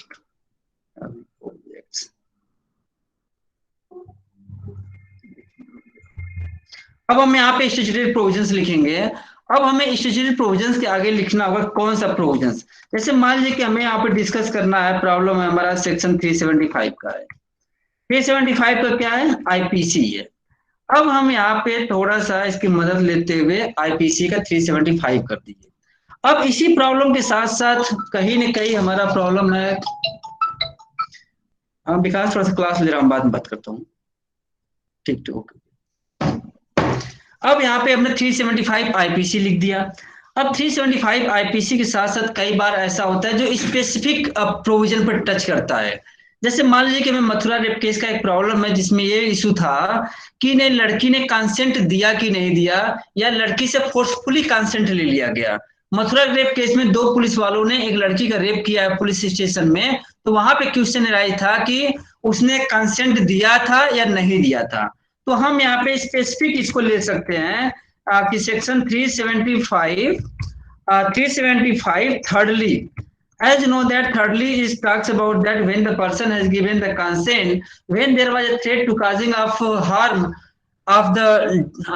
the harm to her or to any other person to whom she is interested, and harm is threatening is liking the death or causing the hurt. तो यहाँ पर हमने स्पेसिफिक सेक्शन ले लिया 375 IPC 375 thirdly. अब हम यहाँ पे प्रोविजंस का भी ले सकते हैं कि इसमें प्रोविजंस क्या होगा, क्योंकि आपको मालूम होगा जब हम आईपीसी डिस्कस करेंगे तो हमें फाइनली कंक्लूड करना होगा ना कि वेदर ही वाज कन्विक्टेड और एक्यूटेड। अगर वेदर ही वाज कन्विक्टेड और एक्यूटेड तो हमें लिखना पड़ेगा कि weather he was convicted under section 376 और नॉट। तो हमारे कहने का मतलब है कि कोई भी प्रोविजन हो, जैसे कि जब हम लॉ के फील्ड में आते हैं तो why 302 is more popular than any other law. If you compare the 300 and 302, अब गांव में जाकर के शहर में जाकर के किसी से पूछिए कि 300 क्या है, he can't explain what is the 300, but he can explain the 302। Why? Because person is either punished or acquitted under section 302 punishment when he is charge sheeted, when the FIR is filed, all in all these matters section 302 is used। हमारे कहने का मतलब है कि चाहे FIR लिखने की बात हो, चाहे चार्ज फ्रेम करने की बात हो, चाहे डेथ सेंटेंस दिया जाए या न दिया जाए, हर जगह चर्चा होती है 302 की। 300 कौन डिस्कस करता है? सिर्फ इसके जो वही डिस्कस करते हैं। तो हमारे कहने का मतलब है कि फाइनली आपको डिसाइड करना पड़ेगा कि वेदर शी वाज एक्यूटेड और कन्विक्टेड। तो आपको हमेशा अंतर करना पड़ेगा कि what is difference between layman and lawman. Layman और लॉमैन में क्या डिफरेंस है? अगर जो स्टूडेंट्स लेमैन और लॉमैन में डिफरेंस नहीं समझ पाता, he can't deserve for the good marks. अगर एक लॉ फैकल्टी के सामने किसी लड़की का बलात्कार होता है, वहां पे सामने मंजीत भी खड़ा है और वहां पे सामने एक रिक्शा चलाने वाला रिक्शा पुलर भी है, दोनों कहेगा कि हाँ इस लड़के को पनिशमेंट मिलेगा, लेकिन दोनों के अंतर क्या होगा? लेमैन कहेगा कि हाँ इसको सजा मिलनी चाहिए, मिलेगी सजा, इससे रेप की सजा मिलेगी, लेकिन मंजीत कहेगा कि इसको सेक्शन 376 आईपीसी के अंतर्गत सजा मिलेगी। Law is nothing accept the common sense. Law कुछ भी नहीं है एक्सेप्ट कॉमन सेंस पर ही बनाया जाता है। तो मंजीत में और लेमैन और लॉमैन में यही अंतर आता है कि लॉमैन knows the provisions of the law, but layman doesn't know the provisions of law. That's why that is the basic difference. And if any student is not writing the section under which provisions whether he was convicted or acquitted, he doesn't deserve. So my point is that you have to discuss 375 in brief. You have to discuss a specific focus on the 375 thirdly, and later on you have to discuss the section 370 in brief. After that, you have to write here the leading cases. As you know that leading cases, what is the point is that in the leading cases point is that this is the some big points. Wait for 1 minute.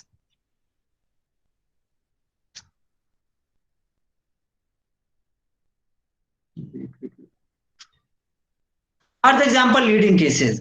In the leading cases, for example, there are the 10 main cases, but I am not writing here the 10 main cases. For example, Tukaram. For example, Tukaram versus Tukaram versus State of Maharashtra. For example, in the same way, for example, maybe Sandeep case. For example, there are several cases in such a way. You have to write here the name of the cases. And regarding the name of cases, I had already told you that the name must be correct. If the name is Tukaram versus State of Maharashtra, the same things rather than State of Maharashtra versus Tukaram. अगर किसी student ने गलती से नाम इधर से उधर लिख दिया, केस का नाम है Tukaram versus state of Maharashtra और वो लिख क्या रहा है state of Maharashtra versus Tukaram, it means he does not know decision of the high court. उस व्यक्ति को हाई कोर्ट का डिसीजन मालूम ही नहीं है। उस व्यक्ति को यही नहीं मालूम है कि स्टेट अपील में गया कि एक्यूट अपील में गया। तो जिस व्यक्ति का केस का नाम गलत हो जाएगा, एटलीस्ट मतलब मैं नहीं कुछ कह रहा हूं, at least he does not deserve for the good marks. वो अच्छे मार्क्स के लिए डिजर्व नहीं करता। मैं तुरंत गेस कर लूंगा कि उसको पूरा कहानी मालूम नहीं है, वो यूट्यूब पे या कहीं से अपने मित्रों से सीख करके 2 लाइन बस पढ़ लिया है कि तुकाराम ने रेप किया था और एग्जाम देने आ गया, उतना जानता है। अगर वो उतना ही जानता है उतने मार्क का डिजर्व करेगा। जो आधा घंटा पढ़ता है वो उतना मार्क डिजर्व करेगा, और जो 2 मिनट का है वो 2 मिनट का डिजर्व करेगा। और टीचर गेस कर लेगा। हम जैसे टीचर एटलीस्ट क्रिमिनल लॉ में तो अब बच ही नहीं पाएंगे। ईमानदारी से चेक कर दे तो आपको पाई बता देंगे कि लाइन कहाँ से किस किताब से पढ़ करके लिखे हुए हैं। तो एटलीस्ट तुम लोग स्टूडेंट हो, फर्स्ट ईयर के स्टूडेंट्स हो, मेरा पर्पज यही होता है कि मैक्सिमम मार्क्स दें। प्राइवेट जैसे यूनिवर्सिटियों कॉलेजों में बच्चे पा रहे हैं, लेकिन इसके लिए भी तुम्हें भी ईमानदारी दिखानी पड़ेगी।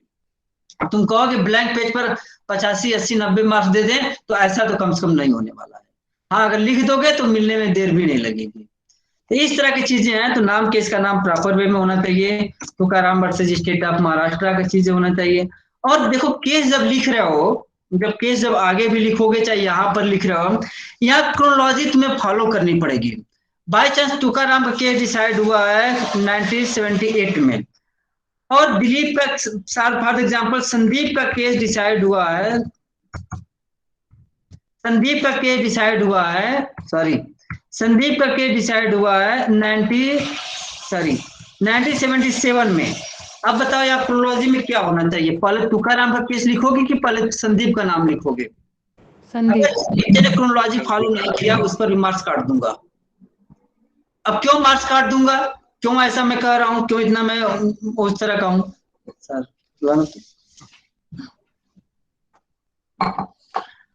हाँ, अब क्यों इस तरह का मार्क्स में काटने के लिए बात कर रहा हूँ? इसलिए मैं कह रहा हूँ कि जैसे तुम केसमेट पढ़े होगे, तुम्हारे केसमेट में आया होगा। केसमेट जब तुम पढ़ते हो तो एक बात का ध्यान में रखते हो कि उस केस के डिसीजन से पहले प्रीवियस ईयर के जजमेंट ही कोर्ट होते हैं। ऐसा नहीं कि जजमेंट तुकाराम का जजमेंट है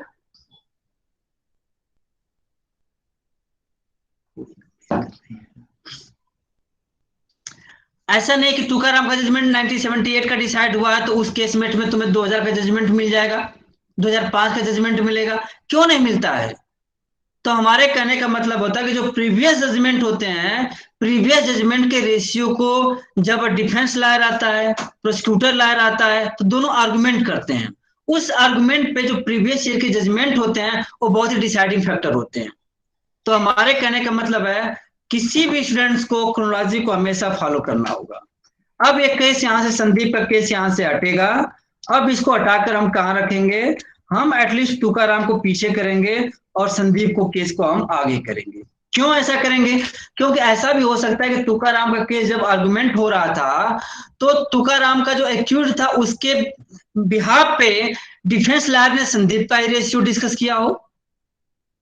पहले भाई बाप पैदा होगा तब ना बेटा आएगा। अगर बेटा मतलब बेटा के बारे में चर्चा करो और बाद में लिखो कि he the son of the like this, तो ऐसे नहीं होता है लॉ में। लॉ हमेशा law develops like a language.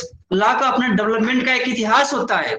जैसे तुम सब हो, जैसे मान लीजिए कि यहीं पे मान लीजिए कुलदीप है, तो कुलदीप क्या एलएलबी में पहले एडमिशन ले लिया? कुलदीप पहले हाई स्कूल पास किया, इंटर पास किया, ग्रेजुएशन पास किया, तब एलएलबी में एडमिशन लिया। तो कुलदीप अपना इंट्रोडक्शन क्या बताएगा कि I completed my graduation in 2017, I completed my elementary education in 2000, I took the admission in the LLB in 2021। एक तरह प्रॉपर लग रहा है? तुम्हें लग रहा है कि नहीं इस तरह का इंट्रोडक्शन देना चाहिए स्टूडेंट को? यही तरीका है। तरीका ये होना चाहिए कि सबसे पहले बताएगा कि sir my name is this, मेरा डेट ऑफ बर्थ यहाँ पर है, मैंने प्राइमरी यहाँ से यहाँ किया, इन हाई स्कूल यहाँ से किया, इंटर यहाँ से किया, ग्रेजुएशन यहाँ से किया, एलएलबी मैं यहाँ से कर रहा हूँ। ये प्रॉपर तरीका होता है इंट्रोडक्शन का। ये नहीं होता है कि इस तरह का। तो उसी तरह से हमारे कहने का मतलब था, जैसे मान लीजिए कि लड़का था, पहले किसी माँ बाप का अपना प्यारा सा छोटा सा बच्चा रहा होगा, 2 साल का रखकर रहा होगा, माँ बाप ने उसको पाला पोसा, 5 साल 10 साल 15 साल 20 साल 25 साल का वो जाकर के हुआ। तो हम क्या करेंगे? हम पहले उसको छोटे बचपन से लेकर के उसके बड़े होने की कहानी लिखेंगे। तो लॉ उसी तरह का होता है। तो शुरू के लॉ के जो इंटरप्रिटेशन थे उनके मीनिंग अलग थे। अब तुकाराम का जजमेंट आया तब उसमें अमेंडमेंट हुआ। अब पहले तुम अमेंडमेंट लिख दो, बाद में तुकाराम लिखो, तो भी मार्क्स नहीं मिलेगा। तो हमारे कहने का मतलब है कि जब आप लिखोगे, आपके लिखते समय क्रोनोलॉजी का विशेष ध्यान रखना होगा। तो आप देख रहे हैं कि जब यहाँ पे संदीप के केस के बारे में कुछ नहीं लिखेंगे, सिर्फ केस का नाम लिखेंगे और यहाँ पे संदीप का नाम लिखेंगे और यहाँ पे उसका ईयर लिख देंगे। तुकाराम लिखेंगे, यहाँ पे ईयर लिख देंगे। बाई चांस मान लीजिए कि कुछ और केसेस हैं, बहुत सारे केसेस हैं। मान लीजिए independent thought versus union of India का केस है, independent thought versus union of India का, independent thought versus union of India का है, ठीक ना। अब यहाँ पे क्या जाओगे, अब यहाँ पे 2017 जाओगे, एक क्रोनोलॉजी यहाँ फॉलो होगी। चलो भाई इसमें 3 केस इन्वॉल्व हैं, ठीक ना। एक बात और तुम्हें ध्यान में रखने की जरूरत है। कई लड़के क्या करते हैं, कॉपी जैसे हम लोग की जब चेक करना होता है तो हम लोग मीटिंग में जाते हैं, डिसाइड होता है कॉपी कैसे चेक होगा, क्या फॉर्मेट होगा, क्या क्या चीजें चेक करनी होती है, सब कुछ डिसाइड होता है। ऐसा नहीं कि सब लोग अपने मनमाने से डिसाइड करते हैं, ऐसा नहीं होता है। तो जब हम लोग कॉपी में जाते हैं, जब पार्टिसिपेट करता हूँ, तो एटलीस्ट मैं तो कभी क्वेश्चन पेपर नहीं बनाता हूँ, नहीं इंटरेस्ट रखता हूँ, क्योंकि मैं कई बार नोट्स खुद ही बनाता हूँ। तो पता चले कि हमारे नोट से वो आ जाए क्वेश्चन पेपर, और कल को ब्लेम लग जाए कि यार नहीं आप अपने नोट से क्वेश्चन पेपर पूछ रहे हैं। तो एटलीस्ट मेरा क्वेश्चन पेपर बनाने में या इस तरह में कोई रोल नहीं है, सिर्फ मेरा पढ़ने पढ़ाने में इंटरेस्ट है बस।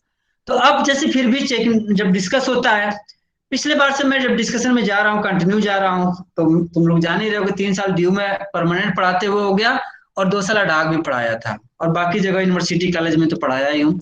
तो वहां पे एक बार मैंने देखा, मैं भी सरप्राइज रह गया, पूरा का पूरा टोटल केस आया हुआ था, समथिंग न्यू केस पर आया हुआ था। मान लीजिए केस आया हुआ था independent thought versus union of India का, परफेक्ट था एकदम, उसके सिवा कोई केस अप्लाई हो ही नहीं रहा था। एकमात्र ऐसा प्रेमलता, योर वॉइस मेरी वॉइस ब्रेक नहीं कर रही होगी? नो सर, सही है। No problem, clear. इसीलिए तुम लोग की वजह से 2 ब्रॉडबैंड लगवा दिया हूँ कि कंप्लेन ना आए कि नहीं यहाँ सर हो ही नहीं रहा। तो जब हमने देखा कॉपी जब चेक करने की जब डिस्कशन होना शुरू हुआ था, तब मैं सरप्राइज रह गया। अब हुआ क्या कि एक्सपेक्टेशन ये आपसे है कि भले ही केस इंडिपेंडेंट थॉट का है, लेकिन थोड़ा सा तुकाराम के बारे में लिखिए। क्यों ऐसा एक्सपेक्टेशन है भाई? और क्या वास्तव में आप लिख सकते हैं, नहीं लिख सकते हैं? तो मैं आपको आइडिया देता हूं, आप लिख सकते हैं। केस कितना, केसमेट में अपने आंसर में कितना केस लिखियो, इस पर भी बहुत ज्यादा मैटर रखता है। तो भले ही क्वेश्चन एक केस पर बेस्ड हो, लेकिन तुम बाकी केस का नाम लिख सकते हो। जैसे मान लीजिए फॉर एग्जांपल के लिए, अब कंसेंट वर्ड यू लिखोगे ही लिखोगे, चाहे इंडिपेंडेंट थॉट का जजमेंट आ जाए, चाहे दुनिया कोई भी जजमेंट आ जाए।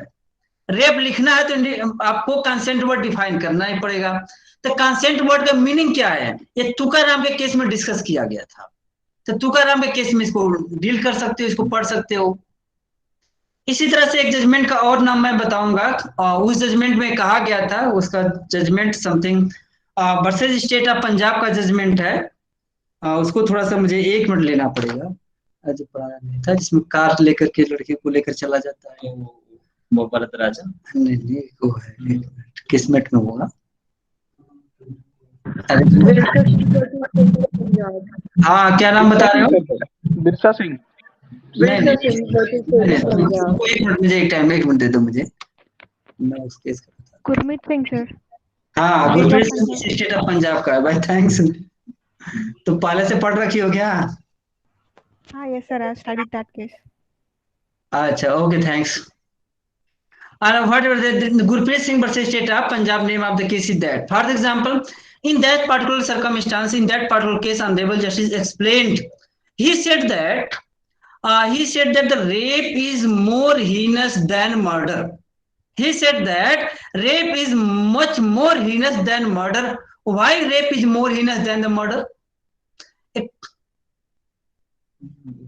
क्या नहीं बट नहीं होगा, yes. का प्रॉब्लम होगा, कट गया फिर से करना पड़ेगा, 10 मिनट लेते हैं और सर आ रहा है ना? वेट 1 मिनट, ये आ रहा है वैसे, वेट यहाँ से, ओह एक फाइल दूसरी खुल गई, इसकी वजह से आ रहा है। ठीक लिमिटेशन नहीं इसमें। हाँ जैसे उसमें बात हो रही थी, यहाँ पे Gurpreet Singh versus state of Punjab का था। ये जजमेंट 1996 का डिसाइड हुआ है, दैट जजमेंट 1996 का जजमेंट था।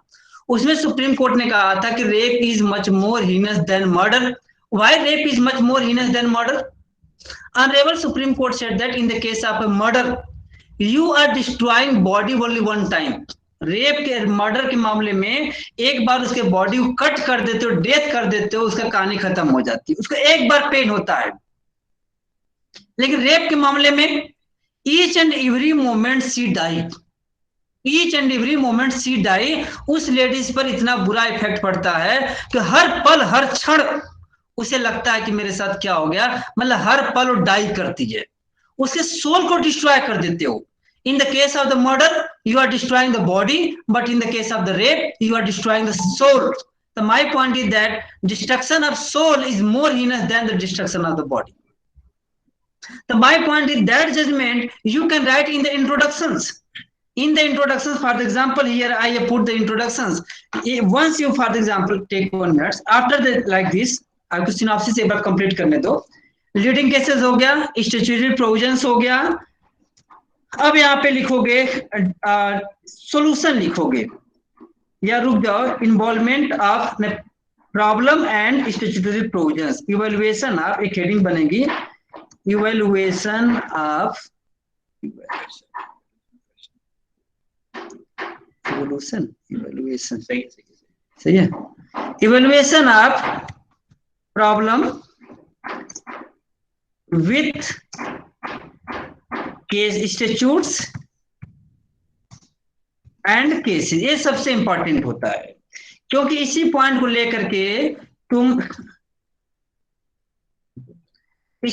लेकर के बाद में इवोल्युएट करोगे कि जो हमारा प्रॉब्लम है. अभी रुक जाओ, लास्ट पॉइंट एक बनेगा तुम्हारा, कंक्लूजन बनेगा. एक कंक्लूजन होगा, एक सजेशंस तुम लिख सकते हो, एक टॉपिक सजेशंस होगा. अगर सजेशंस लिख दिए तो मार्किंग तो बियॉन्ड जाएगी, बहुत अच्छा मार्क पा जाओगे सजेशन अगर लिखने की कैपेसिटी है तो. अब चलो, ये हमारा सिनॉप्सिस बन गया. अब इस सिनॉप्सिस पर हमें डिस्कस करना है. ये हमारा सिनॉप्सिस हो गया. एक बात बताएं, तुम सिनॉप्सिस के मामले में इंट्रोडक्शंस और ऑब्जेक्ट, ये तो हर केस का तुम एक बार लिख करके रख सकते हो, हर एक टॉपिक का ऐसा बना सकते हो, इसमें कोई दिक्कत नहीं है. इस तरह का इस प्रॉब्लम हो गया. अब यहाँ सिनॉप्सिस बन गई. अब इसका हम एक्सप्लेनेशन करेंगे. जब हम एक्सप्लेनेशन की तरफ मूव करेंगे, 1 मिनट को सेव कर लेने दो, किसी और बच्चे को काम आ जाएगी बाय चांस अगर कह दिया कि सर हमें भी दे दीजिए, क्योंकि बहुत सारे बच्चे मांगते भी रहते हैं ना सब काम. हाँ चलो, अब यहाँ पर हम इनको सजेशन कंप्लीट हो गया. सजेशन के बाद से हम इसको डिस्कस करना शुरू करेंगे. जब हम डिस्कस करेंगे तो हमारी मेन हेडिंग यहाँ बनेगी इंट्रोडक्शन, या बेटर तुम्हारे लिए होगा कि तुम सेकेंड पेज पर चले जाओ. तुम अपना एक सिनॉप्सिस बनाने के बाद सेकेंड पेज पर आ जाओ. सेकेंड पेज पर हेडिंग डाल दो इंट्रोडक्शन, एक हेडिंग बना लो इंट्रोडक्शन का. अब यहाँ पर जब इंट्रोडक्शन का आता है, अब यहाँ से तुम लिख सकते हो, यहाँ पे जैसे मान लीजिए कि इंट्रोडक्शन में लिख सकते हो कि रेप इज, अब यहाँ लिख सकते हो तुम अपना कि जो भी लिखना चाहो कि rape is Latin words, rape has been derived from the Latin word that is the rapio. यहाँ स्टार्टिंग करोगे, रेप वर्ड जो है लैटिन वर्ड से डिराइव हुआ है, और लैटिन वर्ड क्या है, रेपियो. अब रेपियो जब तुम लिखोगे, जैसे मान लीजिए कि हमने यहाँ लिख दिया, तो रेपियो लिख करके क्या करोगे तुम, रेपियो लिख करके अंडरलाइन कर दोगे. रेपियो लिख करके तुम अंडरलाइन करोगे कि ये समथिंग डिफरेंट हो रहा है तुमसे. अब यहाँ पर इसको बारे में इंट्रोडक्शन लिखोगे. इसी इंट्रोडक्शन में ले जाते हुए आगे लिखोगे, यहाँ पे लिख सकते हो जैसे बच्ची ने बताया, मैं तो भूल गया था. In the case of Gurpreet Singh versus state of Punjab, honourable supreme court said that the rape is much more heinous than the murder. अब देखो, एक केस जो है Gurpreet Singh versus state of Punjab का, ये यहाँ पे केस क्वेश्चन से रिलेटेड नहीं है, क्योंकि पूरा का पूरा क्वेश्चन कहाँ बेस्ड है, independent thought versus union of India. लेकिन फिर भी गुरप्रीत सिंह को हमने कैसे इंक्लूड कर लिया, कैसे, इंट्रोडक्शन में हमने लिखा, और हमारा इंट्रोडक्शन भी इफेक्टिव हो गया, और हमने एक केस को ऐड भी कर दिया. जब टीचर तुम्हारी कॉपी चेक करेगा तो देखेगा, अरे बच्चा ने तो गुरप्रीत सिंह भी लिख रखा है. फिर इसी को हम आगे बढ़ाते हुए जब लेकर के जाएंगे, जब भी हम इसको लगा देंगे कि rape is the heinous murder like this, इसी आगे को लेते हुए हम आगे जो भी बढ़ना होगा हम बढ़ जाएंगे. जब हम ऑब्जेक्ट में जाएंगे, जब हम ऑब्जेक्ट में जैसे ही जाते हैं, ऑब्जेक्ट में हम चले गए. अब ऑब्जेक्ट में क्या लिखें, अब ऑब्जेक्ट में तुम सोच सकते हो कि हम हमेशा कहते हैं रेप लॉ क्या है, न्यूट्रल लॉ है कि जेंडर बेस्ड लॉ है. तो मैं हमेशा कहता हूं कि रेप लॉ जो कि जेंडर बेस्ड है, only man can commit rape if he, तो मैन रेप कमिट कर सकता है, फीमेल कमिट नहीं कर सकती है. बाय चांस कल को किसी ने कंप्लेन फाइल कर दिया, रिट पिटीशन फाइल कर दिया, कहा कि सर इसमें सुप्रीम कोर्ट तो ये जो लॉ है 376 का 375 का सिर्फ महिलाओं को का प्रोटेक्शन दे रहा, पुरुषों को देता ही नहीं है। तब यहाँ पे लिख सकते हो, यहाँ पे ऑब्जेक्ट लिखोगे कि रेप प्रोविजंस, यहाँ पे लिखोगे कि रेप लॉ, इंट्रोडक्शन में तुम प्रोविजन भी लिख दोगे कि कहाँ से कौन कौन प्रोविजन, जैसे सेक्शन 375 है, यहाँ लिख दोगे कि सेक्शंस जो भी आता है समझ में यहाँ पर आएगा, यहाँ पे लिखोगे, यहाँ पे जैसे कि sections 375 to 376 deals about the rape, ऐसे लिख दोगे। ऑब्जेक्ट में लिखोगे कि this law has been enacted for the interest of the protection of the women, for the interest of the protection of the women. अब यहाँ पर इसी में लिख दोगे कि आर्टिकल 15 क्लास 3। अब article 15 clause 3 authorise the state to make special provisions for the protection of the interest of the women and children. अब इस तरह से आप इसी आर्टिकल 15 क्लास 3 को अंडरलाइन कर दोगे। क्या करोगे भाई? इसी को अंडरलाइन कर दोगे। अब हमारे कहने का मतलब है कि बताओ, कॉन्स्टिट्यूशन से इसका कोई रिलेशन नहीं है, रेप का डायरेक्टली कॉन्स्टिट्यूशन से कोई लेना देना नहीं है, फिर भी हमने आर्टिकल 15(3) को इंसर्ट कर दिया। और इंसर्ट किया हो तो शूट कर रहा है कि नहीं कर रहा है? ये कर रहा है, शूट कर रहा है। इस तरह से तुम इस आर्टिकल को लिख सकते हो। इसी आर्टिकल को आगे बढ़ाते हुए तुम लिख सकते हो कि आर्टिकल 21 कहता है कि right to life with dignity. Article 21 कहता है कि no person shall be deprived of his life और personal liberty except according to procedure established by law. तो यहाँ कह सकते भाई राइट टू लाइफ सबको मिला हुआ है, सिर्फ पुरुषों को नहीं मिला हुआ कि आप डिसाइड कर दें किसका हाफ पैंट है, किसका फुल पैंट है, किसका निक्कर में है, किसका ब्रा है, किसका क्या चीज है। ऐसा डिसाइड नहीं कर सकते आप, सब कुछ खुद अपने आप डिसाइड करेगी। क्यों? क्योंकि उसको भी आर्टिकल 21 मिला हुआ है। जैसे एक बार मैं क्या हुआ था, मजाक मजाक में, हमारे घर में कई लोग रह रहे हैं इस समय, तो हमने एक लोग से मजाक किया। हमने कहा कि तुम हाफ पैंट पहनती रहती हो, मतलब कि ठीक नहीं है। तो बोले कि जीजा आप भी तो हाफ पैंट पहन के घूमते रहते हो, मैं तो कभी ऑब्जेक्शन नहीं करती हूँ। मतलब कह रहे हैं कि आप हाफ पैंट पहने तो हमें कोई ऑब्जेक्शन नहीं, और हम हाफ पैंट पहन के घूमे तो आपको ऑब्जेक्शन हो जाए। तो उसका जो जुनून था, मैं ये चेक कर रहा था कि she was absolutely right. Gents half pant पहन के घूमे तो कोई ऑब्जेक्शन नहीं, और लड़की थोड़ा सा ड्रेस चेंज कर दे तो ऑब्जेक्शन हो जाए। तो अब कहें कि हम इसीलिए रेप हो गया। क्यों रेप हो गया भाई? इसलिए आर्टिकल 21 उसके लिए भी है, यहाँ पे आर्टिकल 21 यहाँ पर है। और इसी लाइन में आगे बढ़ाते हुए कह सकते हो कि मनेका गांधी के केस में कहा गया था कि right to life with dignified life. और आर्टिकल 21 क्या कहता है कि पर्सन यूज करता है कि नो पर्सन, मतलब चाहे पर्सन में मेल हो, चाहे फीमेल हो, चाहे अपर हो, चाहे दलित हो, चाहे हिंदू हो, चाहे मुस्लिम हो, ये सबका अपना अपना लिबर्टी है। तो हमारे कहने का मतलब है, इस तरह का अगर कोई ऑब्जेक्ट लिख दे जो कि आईपीसी को बाकी लॉ से कोरिलेट करने की क्षमता रखता हो, कैपेसिटी रखता हो, जैसे यहाँ पे इसने आईपीसी को रिलेट कर दिया, आईपीसी को कॉन्स्टिट्यूशन से कोरिलेट कर दिया। आगे बढ़ाते हुए भी लिख सकता है कि लॉ कहता है कि अगर रेप होता है तो इसके इम्प्लीमेंटेशन की भी प्रोविजन है, और इस तरह के रेप के लॉ में 154 में सीआरपीसी में एफआईआर भी रजिस्टर्ड हो सकती है। एफआईआर कौन रजिस्टर्ड करेगी? वुमेन रजिस्टर्ड करेगी। बस 2-3 लाइन यहाँ डिस्कस लिखते ही पता चल गया कि स्टूडेंट तो मल्टी टैलेंटेड है। आर्टिकल 15 भी लिख रहा है, आर्टिकल 21 भी लिख रहा है, मनेका गांधी भी लिख रहा है, और आर्टिकल सीआरपीसी 154 भी लिख रहा है। और जितना प्रोविजन बताया हूं उतना जब तुम एंट्रेंस की तैयारी कर रहे थे ना, वो मालूम था। ऐसा नहीं वो दिल्ली जैसे यूनिवर्सिटी में तुम एडमिशन ले लियो, तुम मूर्ख आदमी हो। तुम एटलीस्ट भारत के सबसे टैलेंटेड स्टूडेंट हो जो तुम्हें दिल्ली यूनिवर्सिटी में जगह मिली हुई है। ये तुम्हें गर्व होना चाहिए, और तुमसे ज्यादा गर्व हमें हो रहा है कि तुम जैसे को मैं पढ़ा रहा हूं। तुम बहुत लकी आदमी हो। तो तुम्हारे आंसर रिफ्लेक्ट कैपेसिटी एकदम रिफ्लेक्ट होना चाहिए कि कंपटीशन से लेकर के सेमेस्टर तक दिखना चाहिए। तो हमारे कहने का मतलब है कि हमने जो सिनाप्सिस बनाया उसी सिनाप्सिस को 1 by 1 करके एक्सटेंड करते जाना है। इंट्रोडक्शन हो गया, ऑब्जेक्ट हो गया, और इसको हम आगे बढ़ाएंगे। अब हम स्टैट्यूटरी प्रोविजन डिस्कस करेंगे, क्योंकि इस स्टैट्यूटरी प्रोविजंस को हमें ब्रीफ में डिस्कस करना पड़ेगा। अगर आपके पास टाइम है तो ठीक है, अगर टाइम नहीं है तो बहुत ब्रीफ में लिख सकते हो। यहाँ पे लिख सकते हो, मान लीजिए हेडिंग बनाना होगा, जैसे ऑब्जेक्ट बनाया हो ना वैसे स्टैट्यूटरी हेडिंग बनाओगे, स्टैट्यूटरी प्रोविजंस। देखो जल्दी जल्दी में कुछ जान ही रहो, हो जाता है गड़बड़ी काम। स्टेचुटरी प्रोविजन से यहाँ पे हेडिंग कर दोगे, ठीक। अब यहाँ पे तुम पॉइंट बना लोगे कि नंबर वन बताओगे सेक्शन 375 है क्या। थोड़ा सा अगली हेडिंग इसके बनाओगे कि जैसे जो भी तुम्हें लिखना हो, जैसे होता है ना, जो भी स्पेलिंग मेथड जो भी आता जाता हो, अपना जो भी लिखना होगा यहाँ पे तुम इसको लिख दोगे।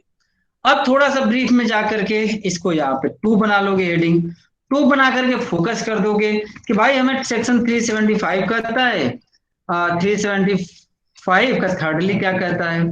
तो यहाँ पे तुम थर्डली यहाँ एक्सप्लेन कर दोगे, जो तुम्हें समझ में आएगा 1-2 लाइन यहाँ पे लिख देना।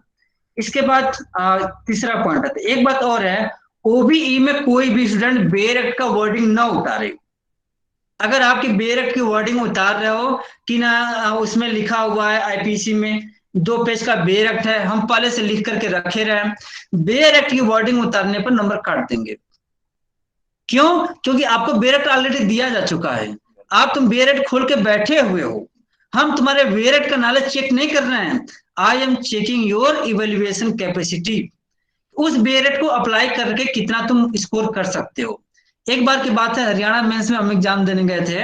हरियाणा मेंस के एग्जाम में क्या होता है कि आपको बेरेक्ट दे दिया जाएगा। हम क्या किए कि हम सोचे कि बेरेक्ट लिखा हुआ है तो क्या करें, तो हम अपने बेरेक्ट के हिसाब से लिखना शुरू कर दिए। जाना नहीं है ना,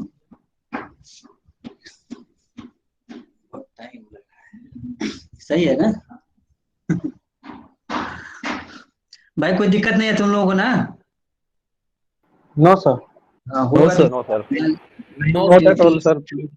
टीचर की एक बड़ी समस्या होती है, वो कहता है कि 10 मिनट पढ़ाएंगे, लेकिन जब पढ़ाना शुरू कर देता है तो उसको पता ही नहीं चलता है। हम लगता है कि पढ़ाने के लिए पैदा हुए हैं, कोई काम ही नहीं है दुनिया में भगवान अच्छा। चलो, तो यहाँ पे जैसे बात आ रही थी बेरेक्ट प्रोविजन मत लिखना, तो हमने हरियाणा में क्या किया था, बेरेक्ट ही लिख दिया था। बेरेक्ट थोड़ा बहुत अपना माइंड अप्लाई कर दिया, तो जानते हो टॉप तो किए लेकिन नीचे से टॉप कर गए, एकदम मार्किंग का जो था एकदम नीचे से टॉप कर गए। एग्जामिनर सोचा यार तुम बताओगे तुम टाइपिस्ट थे, यही बेरेक्ट लिखना होता तो इंटर का बच्चा भी आकर लिख देता कि हाँ ये बेरेक्ट में लिखा हुआ है, चलो हम उतार दें, तुमसे बढ़िया लिख देता हो। तो यहाँ पे बेरेक्ट लिखना नहीं है भाई, आपको माइंड अप्लाई करना है। अगर बेरेक्ट लिखना चाहते हो तो अपने माइंड अप्लाई करके लिखो, ब्रीफ में लिखो, जितना कि तुम भी समझ जाओ और हम भी समझ जाएं। जैसे तुम लिख दिए कि हाँ प्रीमा, कहीं पर भी शॉर्ट ब्रैकेट मार दिया, हम समझ जाएंगे तुम मंजीत ही है मतलब कहने का मतलब है, लिखने का एक अपना तरीका होना चाहिए कि कम पेज में भी ज्यादा से ज्यादा चीजें लिखी जा सके। तो हम यहाँ पे अब डिस्कस कर दिए, आपको स्टेचुटरी प्रोविजन डिस्कस करने के बाद केसेस डिस्कस कर दिए। हम यहाँ पे केसेस का हेडिंग बनाएंगे, लीडिंग केसेस। जब लीडिंग केसेस जाते हो तो 2 बात का ध्यान रखना होगा। जब क्वेश्चन में केस का नाम पूछ दे कि आप बिरसा सिंह के केस को डिस्कस करो, तब तो कोई बात ही नहीं है, तब तो तुम बिरसा सिंह को थोरोली डिस्कस करोगे। अगर बाय चांस बिरसा सिंह का केस नहीं है, जनरल केस लिखना है, तो केस के बारे में 2 लाइन लिखोगे, फैक्ट, और जो भी तुम्हें लिखना होगा उसका रेशियो लिखोगे। फैक्ट ये नहीं कि पूरी कहानी की ने राम ने श्याम के साथ प्यार किया तो श्याम ने घनश्याम के साथ भाग गए तो घनश्याम ने उसको डी के पास पहुंचा दिया। ये सब कहानी हम सुनने के लिए नहीं बैठे हुए हैं। हम बस एक लाइन में देखना चाहते हैं कि वास्तव में जो केस लिखा है उसका फैक्ट इसको मालूम है या नहीं मालूम है। 1-2 लाइन से हम पकड़ लेंगे कि यथार्थ को, हरीश को और विवेक जैसे लड़के को फैक्ट मालूम है कि नहीं। पूरी स्टोरी हम नहीं लिख चाहते, हम रेशियो चाहते हैं। जैसे उस बच्ची ने जैसे इनाम लिया हर्षित वर्सेस स्टेट ऑफ पंजाब का, मेरे माइंड में उसका पूरा फैक्ट अभी याद नहीं है, लेकिन पूरा रेशियो कहो तो अभी मैं 1 घंटे डिस्कस कर दूं, पूरा कंप्लीट रेशियो क्या कहा गया, किस पॉइंट पे कहा गया, सारा डिस्कस कर सकता हूं। तो हमारे कहने का मतलब रेशियो इंपॉर्टेंट होता है जजमेंट का, तो रेशियो लिखोगे सब डिस्कस कर लोगे। अब अगला पॉइंट मैं ये कहना चाहूंगा, जैसे कि एक सबसे इंपॉर्टेंट इसकी हेडिंग जानते हो क्या है? इसका सबसे इंपॉर्टेंट हेडिंग ये है, evaluation of problem with the statutes and cases. ये सबसे इंपॉर्टेंट हेडिंग है। इस हेडिंग में क्या होता है, यही तुम्हारे मार्किंग को डिसाइड कर देता है। ये बताएगा कि बेयर प्रोविजंस में क्या लिखा हुआ है और हमारा प्रॉब्लम क्या कहता है। बेयर प्रोविजन में लिखा हुआ है कि कंसेंट का क्या कहता हुआ है, बैजिना का मीनिंग क्या है, ये सब चीजें बेरेक्ट में क्या लिखी हुई है और हमारे पास क्या है, और इस पार्ट को कवर कर रहा है कि नहीं। मतलब कि तुम्हारा प्रॉब्लम और केस और स्टैट्यूट्स तीनों को मिंगल करना पड़ेगा, तीनों को क्या करना पड़ेगा, पूरी तरह से मिंगल कर देना पड़ेगा, तीनों के बीच में कोरिलेशन बनाना पड़ेगा। ऐसा नहीं होना चाहिए कि सेक्शन 375 लिख तो दिए लेकिन हम कोरिलेट ही नहीं कर पा रहे हैं, केस तो लिख दिए कोरिलेट ही नहीं कर पा रहे हैं। तो पूरा मिंगल करने की कैपेसिटी होनी चाहिए, और उसी मिंगल से तुम कंक्लूड करोगे कि वह consent they the, whether she had given the consent और नॉट। वो सबसे इंपॉर्टेंट पॉइंट होता है जब तुम कोरिलेट करते हो लाइक दिस पॉइंट। तो इस सबसे इंपॉर्टेंट पॉइंट आ जाते हो। अब जब इसमें डिस्कस करोगे एक साथ तीनों को डिस्कस करोगे, प्रॉब्लम भी राम है कि सीता है कि घनश्याम है, तीनों डिस्कस करोगे, ठीक ना। और सेक्शन में कहाँ अप्लाई हो रहा है और कौन सा रेशियो अप्लाई कर रहा है, इस तरह की बात है। कंक्लूड करोगे, कंक्लूड करोगे ऊपर की जो प्रॉब्लम है, after analysing the problems with the help of these sections and with the help of these leading cases, I conclude that Ram had not committed the rape, या I conclude that Ram had committed the rape। ये तुम्हारा हो गया evaluation of problem और conclusion हो गया कि राम ने कमिट किया है कि नहीं किया है। अगर कमिट किया है तो सीधा सीधा लिखो कि whether Ram should have been convicted under section 376A, B, C, D, कहाँ पे कन्विक्शन होगा, ये तुम्हारा कंक्लूजन को क्लियर कट बताना पड़ेगा। इस तरह की बातें निकल करके आती हैं। अब सजेशन की बात आती है कि लास्ट पॉइंट हमने सजेशन में लिख दिया। सजेशन तो वही लड़का लिखता है जो कि मल्टी टैलेंटेड का हो, जो कि मतलब हमसे ऊपर की चीज हो। देखो एक बात और बता दूं, जितना तुम्हें मैं रेप का चैप्टर पढ़ा रहा हूं, मैं दावे के साथ कह दे सकता हूं कि तुम 4-5 क्लास लेने के बाद तुम हमसे बढ़िया रेप का चैप्टर समझ सकते हो, और तुम हमसे बढ़िया रेप का चैप्टर किसी को समझा भी सकते हो। ठीक है कि मैं तुम्हें फिगर से शेयर करता हूँ बूब्स का या वेजिना का, पेनिस का, ये सब का जो चार्ट पढ़ाता हूँ तुम्हें बुरा लगता होगा, लेकिन जब पढ़ा करके इस चैप्टर को खत्म करूंगा तुम इस टॉपिक के मास्टर हो जाओगे। भारत में एटलीस्ट तुम्हें कोई टक्कर नहीं दे पाएगा, क्योंकि इस तरह का मीनिंग, इस तरह का थॉट किसी के पास नहीं है सिवाय एक्यूट के पास। तो हम भी किसी एक्यूट से कम नहीं है, अलग बात है कि परिस्थितियों का अलग अलग गेम है, सब इस तरह का माइंड है, ठीक ना। तो इस तरह की बात चल करके निकल करके आती है। अब सजेशन की बात आती है, इसको हम सजेशन क्या करें। सजेशन के बाद वही लिख सकता है जो कि ब्रेन बहुत ही तगड़ा हो, जो एक्यूट को पीछे छोड़ सकता हो। अब यहाँ पे हम एक सजेशन देना चाहेंगे। पिछले कई बार से मैं देख रहा हूँ डिमांड भी हो रही है, शुभम कई बार से ट्रांसजेंडर का क्वेश्चन भी पूछ रहा है, और कई बार कहता भी होगा कि सर आप मुझे प्रॉपर वे में रिप्लाई नहीं करते हो। रिप्लाई तो खैर 2 बार किया हूँ उसको, फिर पूछेगा फिर करूंगा। सजेशन में मैं इतना चाहूंगा कि मेरे भाइयों, 2019 में बिल एक पास हुआ था, राज्यसभा में एक बिल इंट्रोड्यूस किया गया है फिलहाल, जो कि बताता है कि रेप के प्रोविजन को कैसे ड्राफ्ट किया जाए, रेप के प्रोविजंस में क्या अमेंड किया जाए, जो कि हम इसको और प्रॉपर वे में और इफेक्टिव वे में बता सकते हैं। उसमें एक आना है, उसका जो भी है उसमें मेन क्रक्स ये निकल करके आता है कि वहां पर पहला देखो, यहाँ सजेशन में अगर हमसे तुम पूछोगे कि सर सजेशन क्या दें, तो हमसे पूछोगे कि सर सजेशन क्या दें। अभी तो मैं पढ़ा ही रहा हूँ तुम लोगों को, लेकिन तुम लोग भी टॉपिक उठा देते हो ऐसा कि चलो जब उठाए दियो तो गुरु पीछे कहाँ कर कम रहने वाला है। सजेशन दे देता हूँ तुम लोगों को। इसके सजेशंस को हम आप कह सकते हैं कि there are following suggestions on this particular point. पहली बात सजेशन से आ रहा है कि हम न्यूट्रल लॉ के हेडिंग बनाएंगे, यानी NEUTRAL, न्यूट्रल लॉ। पहला हम सजेशन ये देना चाहेंगे,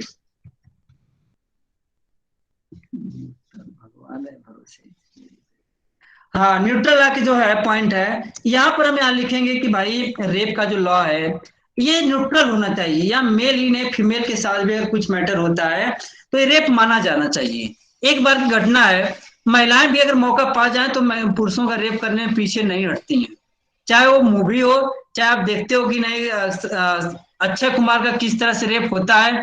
वो मूवी का नाम तो खैर मैं अभी भूल रहा हूँ, तुम सब जानते भी होगे, जिसमें रेप एहसास ऐतराज एक मैं प्रैक्टिकल घटना बताना चाहता हूँ। रांची में एक यूनिवर्सिटी थी, इस यूनिवर्सिटी का नाम नहीं लेना चाहूंगा। रांची में एक यूनिवर्सिटी थी, रांची के पास में उस एक यूनिवर्सिटी थी, उसके बगल में लड़कियों का हॉस्टल था। लड़कियों ने क्या किया था, जो भी था सामान डिलीवरी देने के लिए डिलीवरी बॉय को मंगाई थी, जो भी जैसे भी रहा वो हॉस्टल में चला गया। लड़कियों ने 4 लड़कियों ने उसका मिल करके 2 दिन तक रेप किया। अब तुम कहोगे लड़की कैसे रेप कर सकती है लड़कों का? कई तरह के उसके मोड होते हैं। उसका खास तौर से मोड था कि जैसे सेक्स करने की कैपेसिटी होती है। अब उसकी सेक्स कैपेसिटी यही है कि 1 बार 2 बार सेक्स करेगा, इससे ज्यादा तो करेगा ही नहीं। अब इसका क्या हुआ कि वो सब मेडिसिन लेकर के आई हुई थी, मार्केट से गई, इंजेक्शन लेकर के आ गई। जैसे होता है ना, जैसे डॉग्स की, जैसे हम जब डॉग्स उसको लेकर जाते हैं ना, क्या उसको बोलते हैं बच्चों का, जैसे डॉग्स बाकी बच्चे इसके आते हैं, जो भी होता है ब्रीडिंग सर, क्रॉस ब्रीडिंग, हाँ क्रॉस ब्रीडिंग। यार हमें कुछ आता जाता है नहीं, बस काम चला लेता हूँ ऐसे ही। और जो भी वो ब्रीडिंग कराने की बात आती है तो कई मूवी में देखो करते क्या है सब, डॉक्टर करते क्या है सब, ये सब क्या करते हैं कि जो डॉग्स होते हैं उसको इंजेक्शन देते हैं, सब इंजेक्शन देते हैं। इस तरह के सर्कमस्टांसेस में कई बार उनकी हालत क्या होती है, 1 साल 2 साल से वो काम करते हैं, इसके बाद उनका डेथ हो जाता है और उनकी मौत बहुत ही दर्दनाक होती है। उस केस में क्या हुआ, लड़कियों ने कई इंजेक्शन दिया था उस लड़के को, और फाइनली क्या हुआ कि 2 दिन बाद उसका डेथ हुआ। और डेथ होने के बाद चारों ने उठा करके ला करके पीछे जो था एरिया था, मतलब कुछ फॉरेस्ट टाइप में था छोटा सा, वहां पे उसको फेंक दिया। बाद में जब ये मैटर चला तो किसी को विश्वास ही नहीं हो रहा था कि इस तरह का होगा। बहुत ही हाई प्रोफाइल इन्वेस्टिगेशन चला, तब जाकर के पता चला और 4 लड़कियों को अरेस्ट कर लिया गया। इस तरह की जब घटनाएं समाज में होती हैं तो डिमांड होने लगती है कि नाम लॉ न्यूट्रल होना चाहिए। इस तरह की घटनाओं को देखते हुए 2003 में, सॉरी 2019 में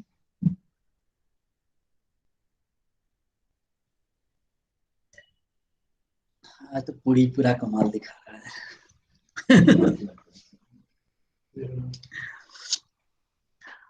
इस तरह के सरकम हो गए चलिए।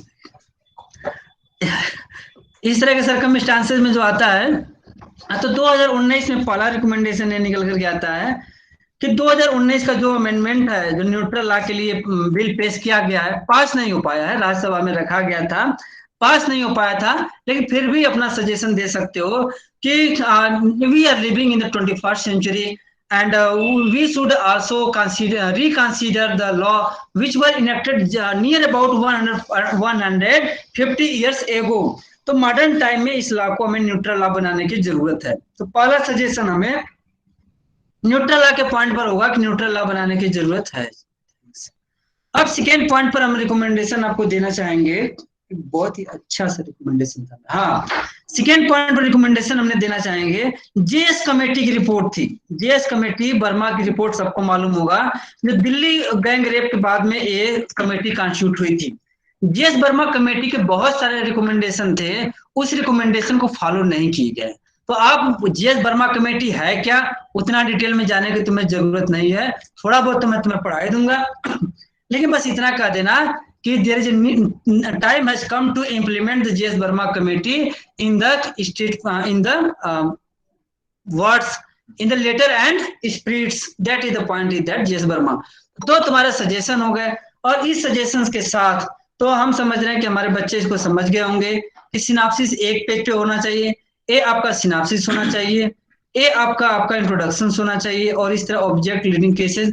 और बस इतना ही कहूंगा कि भले ही क्वेश्चन एक क्वेश्चन पर डिपेंड हो, एक केस पर डिपेंड हो, लेकिन अपना माइंड अप्लाई करके 4-5 केस लिखो, 4-5 केस लिखो। मैं सरप्राइज रह गया, मैं आर्गुमेंट करना शुरू किया, मैं बोला कि भाई ये तो केस सिर्फ ये प्रॉब्लम एक केस पर बेस्ड है, मार्किंग इसी हिसाब से होने चाहिए, चाहे वो लड़का तुकाराम का जजमेंट लिखे चाहे ना लिखे, ऐसे क्या हो सकता है। या तो आप सीधा लिख दीजिए कि please discuss in the light of the leading cases with special reference। Sir, can you suggestion the owners to they want to be quoted from, क्या लिखा है यहाँ से?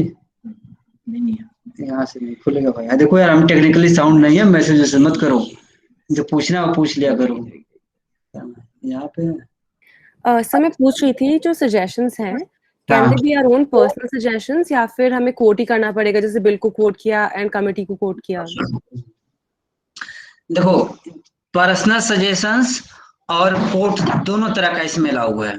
पर्सनल सजेशन से और बेटर होता है, क्योंकि पर्सनल सजेशन जो होता है तुम्हारा खुद का अपना माइंड काम करता है। तो इस तरह का जब भी मौका मिले पर्सनल सजेशन दोगी तो हमें और खुशी होगी।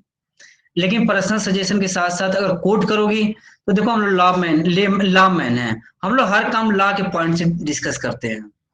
तो अगर तुम्हारा दोनों रहेगा तो और बेटर रहेगा, लेकिन एटलीस्ट अगर कुछ भी सोर्स नहीं है तुम अपना माइंड अप्लाई कर सकती हो, क्योंकि तुम ग्रेजुएशन कंप्लीट कर चुकी हो, तुम खुद अपने आप में मेच्योर हो, यूनिवर्सिटी की स्टूडेंट हो, तुम एक रीजनेबल मैन के नाते अपना सजेशन दे सकती हो और देना भी, ठीक ना?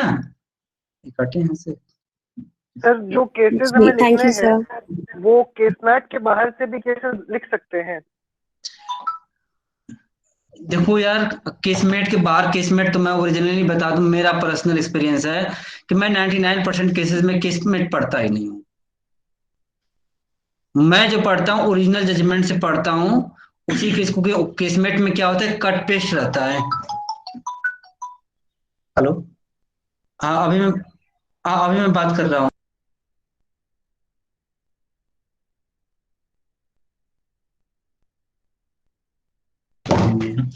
हाँ, तो इस तरह का मैटर है। केसमेट मैं नहीं पढ़ता, मैं ओरिजिनल। हाँ बोलो सर, केसमैट के कंटेंट की बात नहीं कर रहे हैं। जैसे केसमैट में जो केसेस दिए हुए हैं किसी टॉपिक के रिगार्डिंग, तो उस टॉपिक के रिगार्डिंग दूसरे बाहर के केसेस ले सकते हैं। तुम एक बार क्वेश्चन पूछ लिए ना, तब मैं रिप्लाई तो कर लेने दो। Yes sorry sir. हाँ, तो सेटिस्फाइड नहीं होगा तब पूछना, वेट कर लो। खैर चलो, अब तुम कर दी तो मैं स्पेसिफिक रिप्लाई कर देता हूँ। हम जो कॉपी चेक करते हैं, मैं या कोई भी टीचर चेक करता है, वह ये नहीं देखता है केसमेट में केस लिखा हुआ है या नहीं लिखा हुआ है। उसको केसमेट क्या है आपका? Casemate is merely something a reading material which is refer for suggestions. Casemate सिर्फ एक आपको सजेशन, एक रीडिंग मटेरियल प्रोवाइड किया गया है, और उस केसमेट में जाकर के पढ़ना। उसमें लिखा हुआ है कि for the reference you can read these books. तुम्हारे केसमेट में कम से कम 10 किताबों का नाम भी लिखा होगा कि इन किताबों को पढ़ना है। समझ आया कि नहीं? Yes sir. हाँ, तो जब वो किताब का नाम लिखा हुआ है तो मतलब ये है कि ये माना जाता है कि तो हम ये नहीं देखते हैं कि तुम इंसाइक्लोपीडिया से पढ़कर के आए हो, कि छोटी सी गाइड से पढ़कर के आए हो, केसमेट से पढ़कर के आए हो। हमसे इससे मतलब नहीं है, हमें कंटेंट से मतलब है, हमें सिर्फ कंटेंट से मतलब है। अब तुम केसमेट पढ़ो। अब कई बार मैं देखा हूं कि 2020-21 में लीडिंग जजमेंट आ गए, कई जजमेंट में देखा हूं, सीआरपीसी में, आईपीसी में, केसमेट में तो नहीं है। तो क्या तुम उसका नहीं लिखोगे? जब उसको लिख दोगे तुम्हें 2 की बजाय 4 नंबर मिल जाएगा कि हाँ, ये लड़का वो भी चीज लिखा है जो मॉडर्न टाइम में हैपनिंग हो रही है, जो घटनाएं घटित हो रही हैं उसके बारे में भी लिख रहा है। तो तुम्हें 2 नंबर की बजाय 4 नंबर मिल जाएगा। तो तुम्हारे केसमेट में है या नहीं है, इससे कोई लेना देना नहीं है। मैं 4 केस का नाम बताऊंगा जब मैं पढ़ाऊंगा, ज्वाइंट लायबिलिटी पढ़ाऊंगा उसमें, जिसमें कि बारिंदर घोष का जजमेंट है। कई तरह के जजमेंट है जो केसमेट में है ही नहीं। केस में महबूब शाह का जजमेंट नहीं है, बारिंदर कुमार घोष का जजमेंट नहीं है जब मैं ज्वाइंट लायबिलिटी पढ़ाऊंगा तो। लेकिन अगर कोई स्टूडेंट आंसर लिख दे और मैं नहीं, कोई भी टीचर कॉपी चेक कर दे ज्वाइंट लायबिलिटी का चैप्टर को, और वह लड़का बारिंदर कुमार घोष का जजमेंट नहीं लिखा है, वह लड़का महबूब शाह का जजमेंट नहीं लिखा है, he doesn't deserve for the good marks. ये भी ध्यान में रख लेना। अब शायद लग रहा है कि तुम्हारा क्रिस्टल क्लियर हो गया होगा, अब डाउट नहीं रह गया होगा, ठीक ना? Thank you sir. हाँ, तो इस तरह की बातें हैं। चलो बस मैं 2 मिनट और लूंगा, टाइम में देख रहा हूँ धीरे धीरे खत्म होने के कगार पर है। कई बार क्या होता है कि लास्ट, ये मेरा पॉइंट है, इसके बाद ये अभिषेक जी 2 मिनट बोलेंगे। बस लास्ट मेरा पॉइंट है, जैसे मान लीजिए कि कोई प्रॉब्लम सिर्फ केस बेस्ड आ जाए, उसमें कहा दिया जाए कि Birsa Singh versus state of Punjab का केस डिस्कस करिए। अगर एक केस का क्वेश्चन आ जाए जो कि बिरसा सिंह को बहुत डिटेल में डिस्कस करना है, तो बिरसा सिंह का ब्रीफ में फैक्ट भी लिखना होगा, ठीक ना? ब्रीफ में डेट ऑफ जजमेंट भी लिखना होगा, ब्रीफ में जज कौन जजमेंट दिया वो भी लिखना होगा, इशू क्या था वो भी लिखना होगा, रेशियो क्या था वो भी लिखना होगा, कंक्लूजन क्या होगा वो भी लिखना होगा। इस तरह से लिखना होगा, ठीक ना? और बाकी फॉर्मेट जो है, जो आपको मैं ऊपर बताया हूँ, ये सिनॉप्सिस में बाकी चीजें इस तरह से चलती रहेंगी। तो मेरे पार्ट से आपका एक कंफर्म हो गया, और मैं अभी 2 मिनट के लिए मिस्टर अभिषेक को हैंड ओवर कर रहा हूँ और आपको बोलेंगे। और thanks everyone for taking the class. Critical analysis. Pardon? Hello. Hello. Am I audible to all of you, sir? Yes, sir. Okay. तो मैं आप लोगों को एक चीज और एक्स्ट्रा बताना चाहता था, जो हमारी बात हुई थी ऑफिशियल मेल आईडी की। तो ऑफिशियल मेल आईडी अगर जिनके पास नहीं है वो खुद से बना सकते हैं। अगर उसका प्रोसेस मैं आपको बता देता हूँ। उसमें जो आईडी होती है वो आपका रोल नंबर रहेगा @lc1.du.ac.in, सब कुछ स्मॉल में रहेगा। ठीक है, आप लोग नोट डाउन कर लो, फिर मैं प्रोसेस बता दूंगा कैसे आप खुद से कर सकते हो, है ना। रेयरली किसी का नहीं होता है तो वो ऑफिस कांटेक्ट कर ले, बट मोस्ट ऑफ द लोगों का ऐसे हो जाता है। तो आप लोग पेन पेपर पे नोट कर लो इसे। जो आईडी होगी वो आपका रोल नंबर होगा @lc1.du.ac.in, और जो आपका पासवर्ड होगा वो होगा X कैपिटल में होगा XOLA@2020।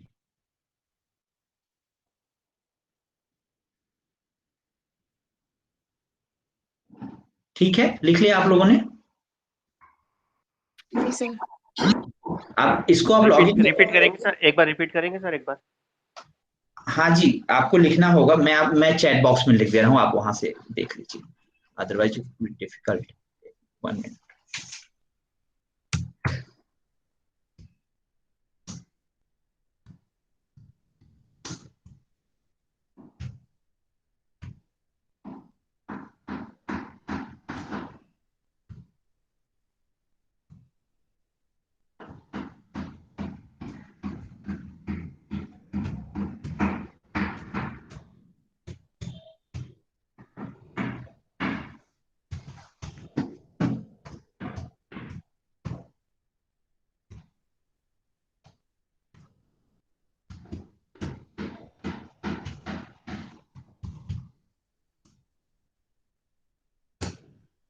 ठीक है, वो मैं चैट बॉक्स में लिख दिया हूँ, आप लोग वहां पे उसे देख सकते हो। इसको आप लॉगिन कैसे करोगे? आप लोग अपने जीमेल आप लोग अपने मेल आईडी पे जाना। मेल, अगर आपके पास ऐप होगा ऐप, नहीं तो मेल पे जाके वहां पे ऐड अकाउंट लिखना। जब आप ऐड अकाउंट पे क्लिक करेंगे वहां पे अकाउंट ऐड करने का ऑप्शन आ जाएगा। फिर आप वहां पे अपनी आईडी और पासवर्ड डाल के इस पे ऐड हो जाओगे। एक बार आप ऐड हो जाओगे फिर आप अपना पासवर्ड वहां से चेंज कर सकते हो। तो मोस्ट ऑफ द स्टूडेंट्स में ये वर्क करेगा। जिनका नहीं वर्क करता है वो ऑफिस में कांटेक्ट कर लेंगे, तो उनकी क्वेरी वहां रिजॉल्व हो जाएगी। बहुत पैनिक होने की जरूरत नहीं है। अगर आपके पास ऑफिशियल आईडी आपको नहीं मिल पाती है तो यूनिवर्सिटी इन रेयर केस वो, है ना, पर्सनल आईडी अलाउ करेगी, but to be safe side you should have that ID. और वहाँ जो हमारा ओबी का पोर्टल होता है वो भी बहुत ही स्टूडेंट फ्रेंडली बनाया गया है। वहां पे कोई भी इश्यू नहीं होने वाला, मतलब कोई भी इश्यू नहीं होने वाला, लिटरली कोई इश्यू नहीं होने वाला। पर थोड़ा सा आपको केयरफुल रहना है कि आप किस नंबर क्वेश्चन में कौन सा फाइल अपलोड कर रहे हो, क्योंकि ये आपके पार्ट पे है। यूनिवर्सिटी के साइड से कोई प्रॉब्लम नहीं होती अपलोड होने में, इन सब में। हाँ ये है कि अगर आपको 730 पेपर, अगर आपका 730 पेपर ओवर करना है आपको, तो आपको 715 पे अपलोड करना स्टार्ट कर देना चाहिए। ठीक है, 10-15 मिनट उसके लिए रखना। ठीक है, बाकी कोई इशू हाँ नहीं होने वाला। चलिए, thanks my dear friends for taking the class, and in the next time we will meet later on. Okay, thanks everyone. Hello. Thank you sir.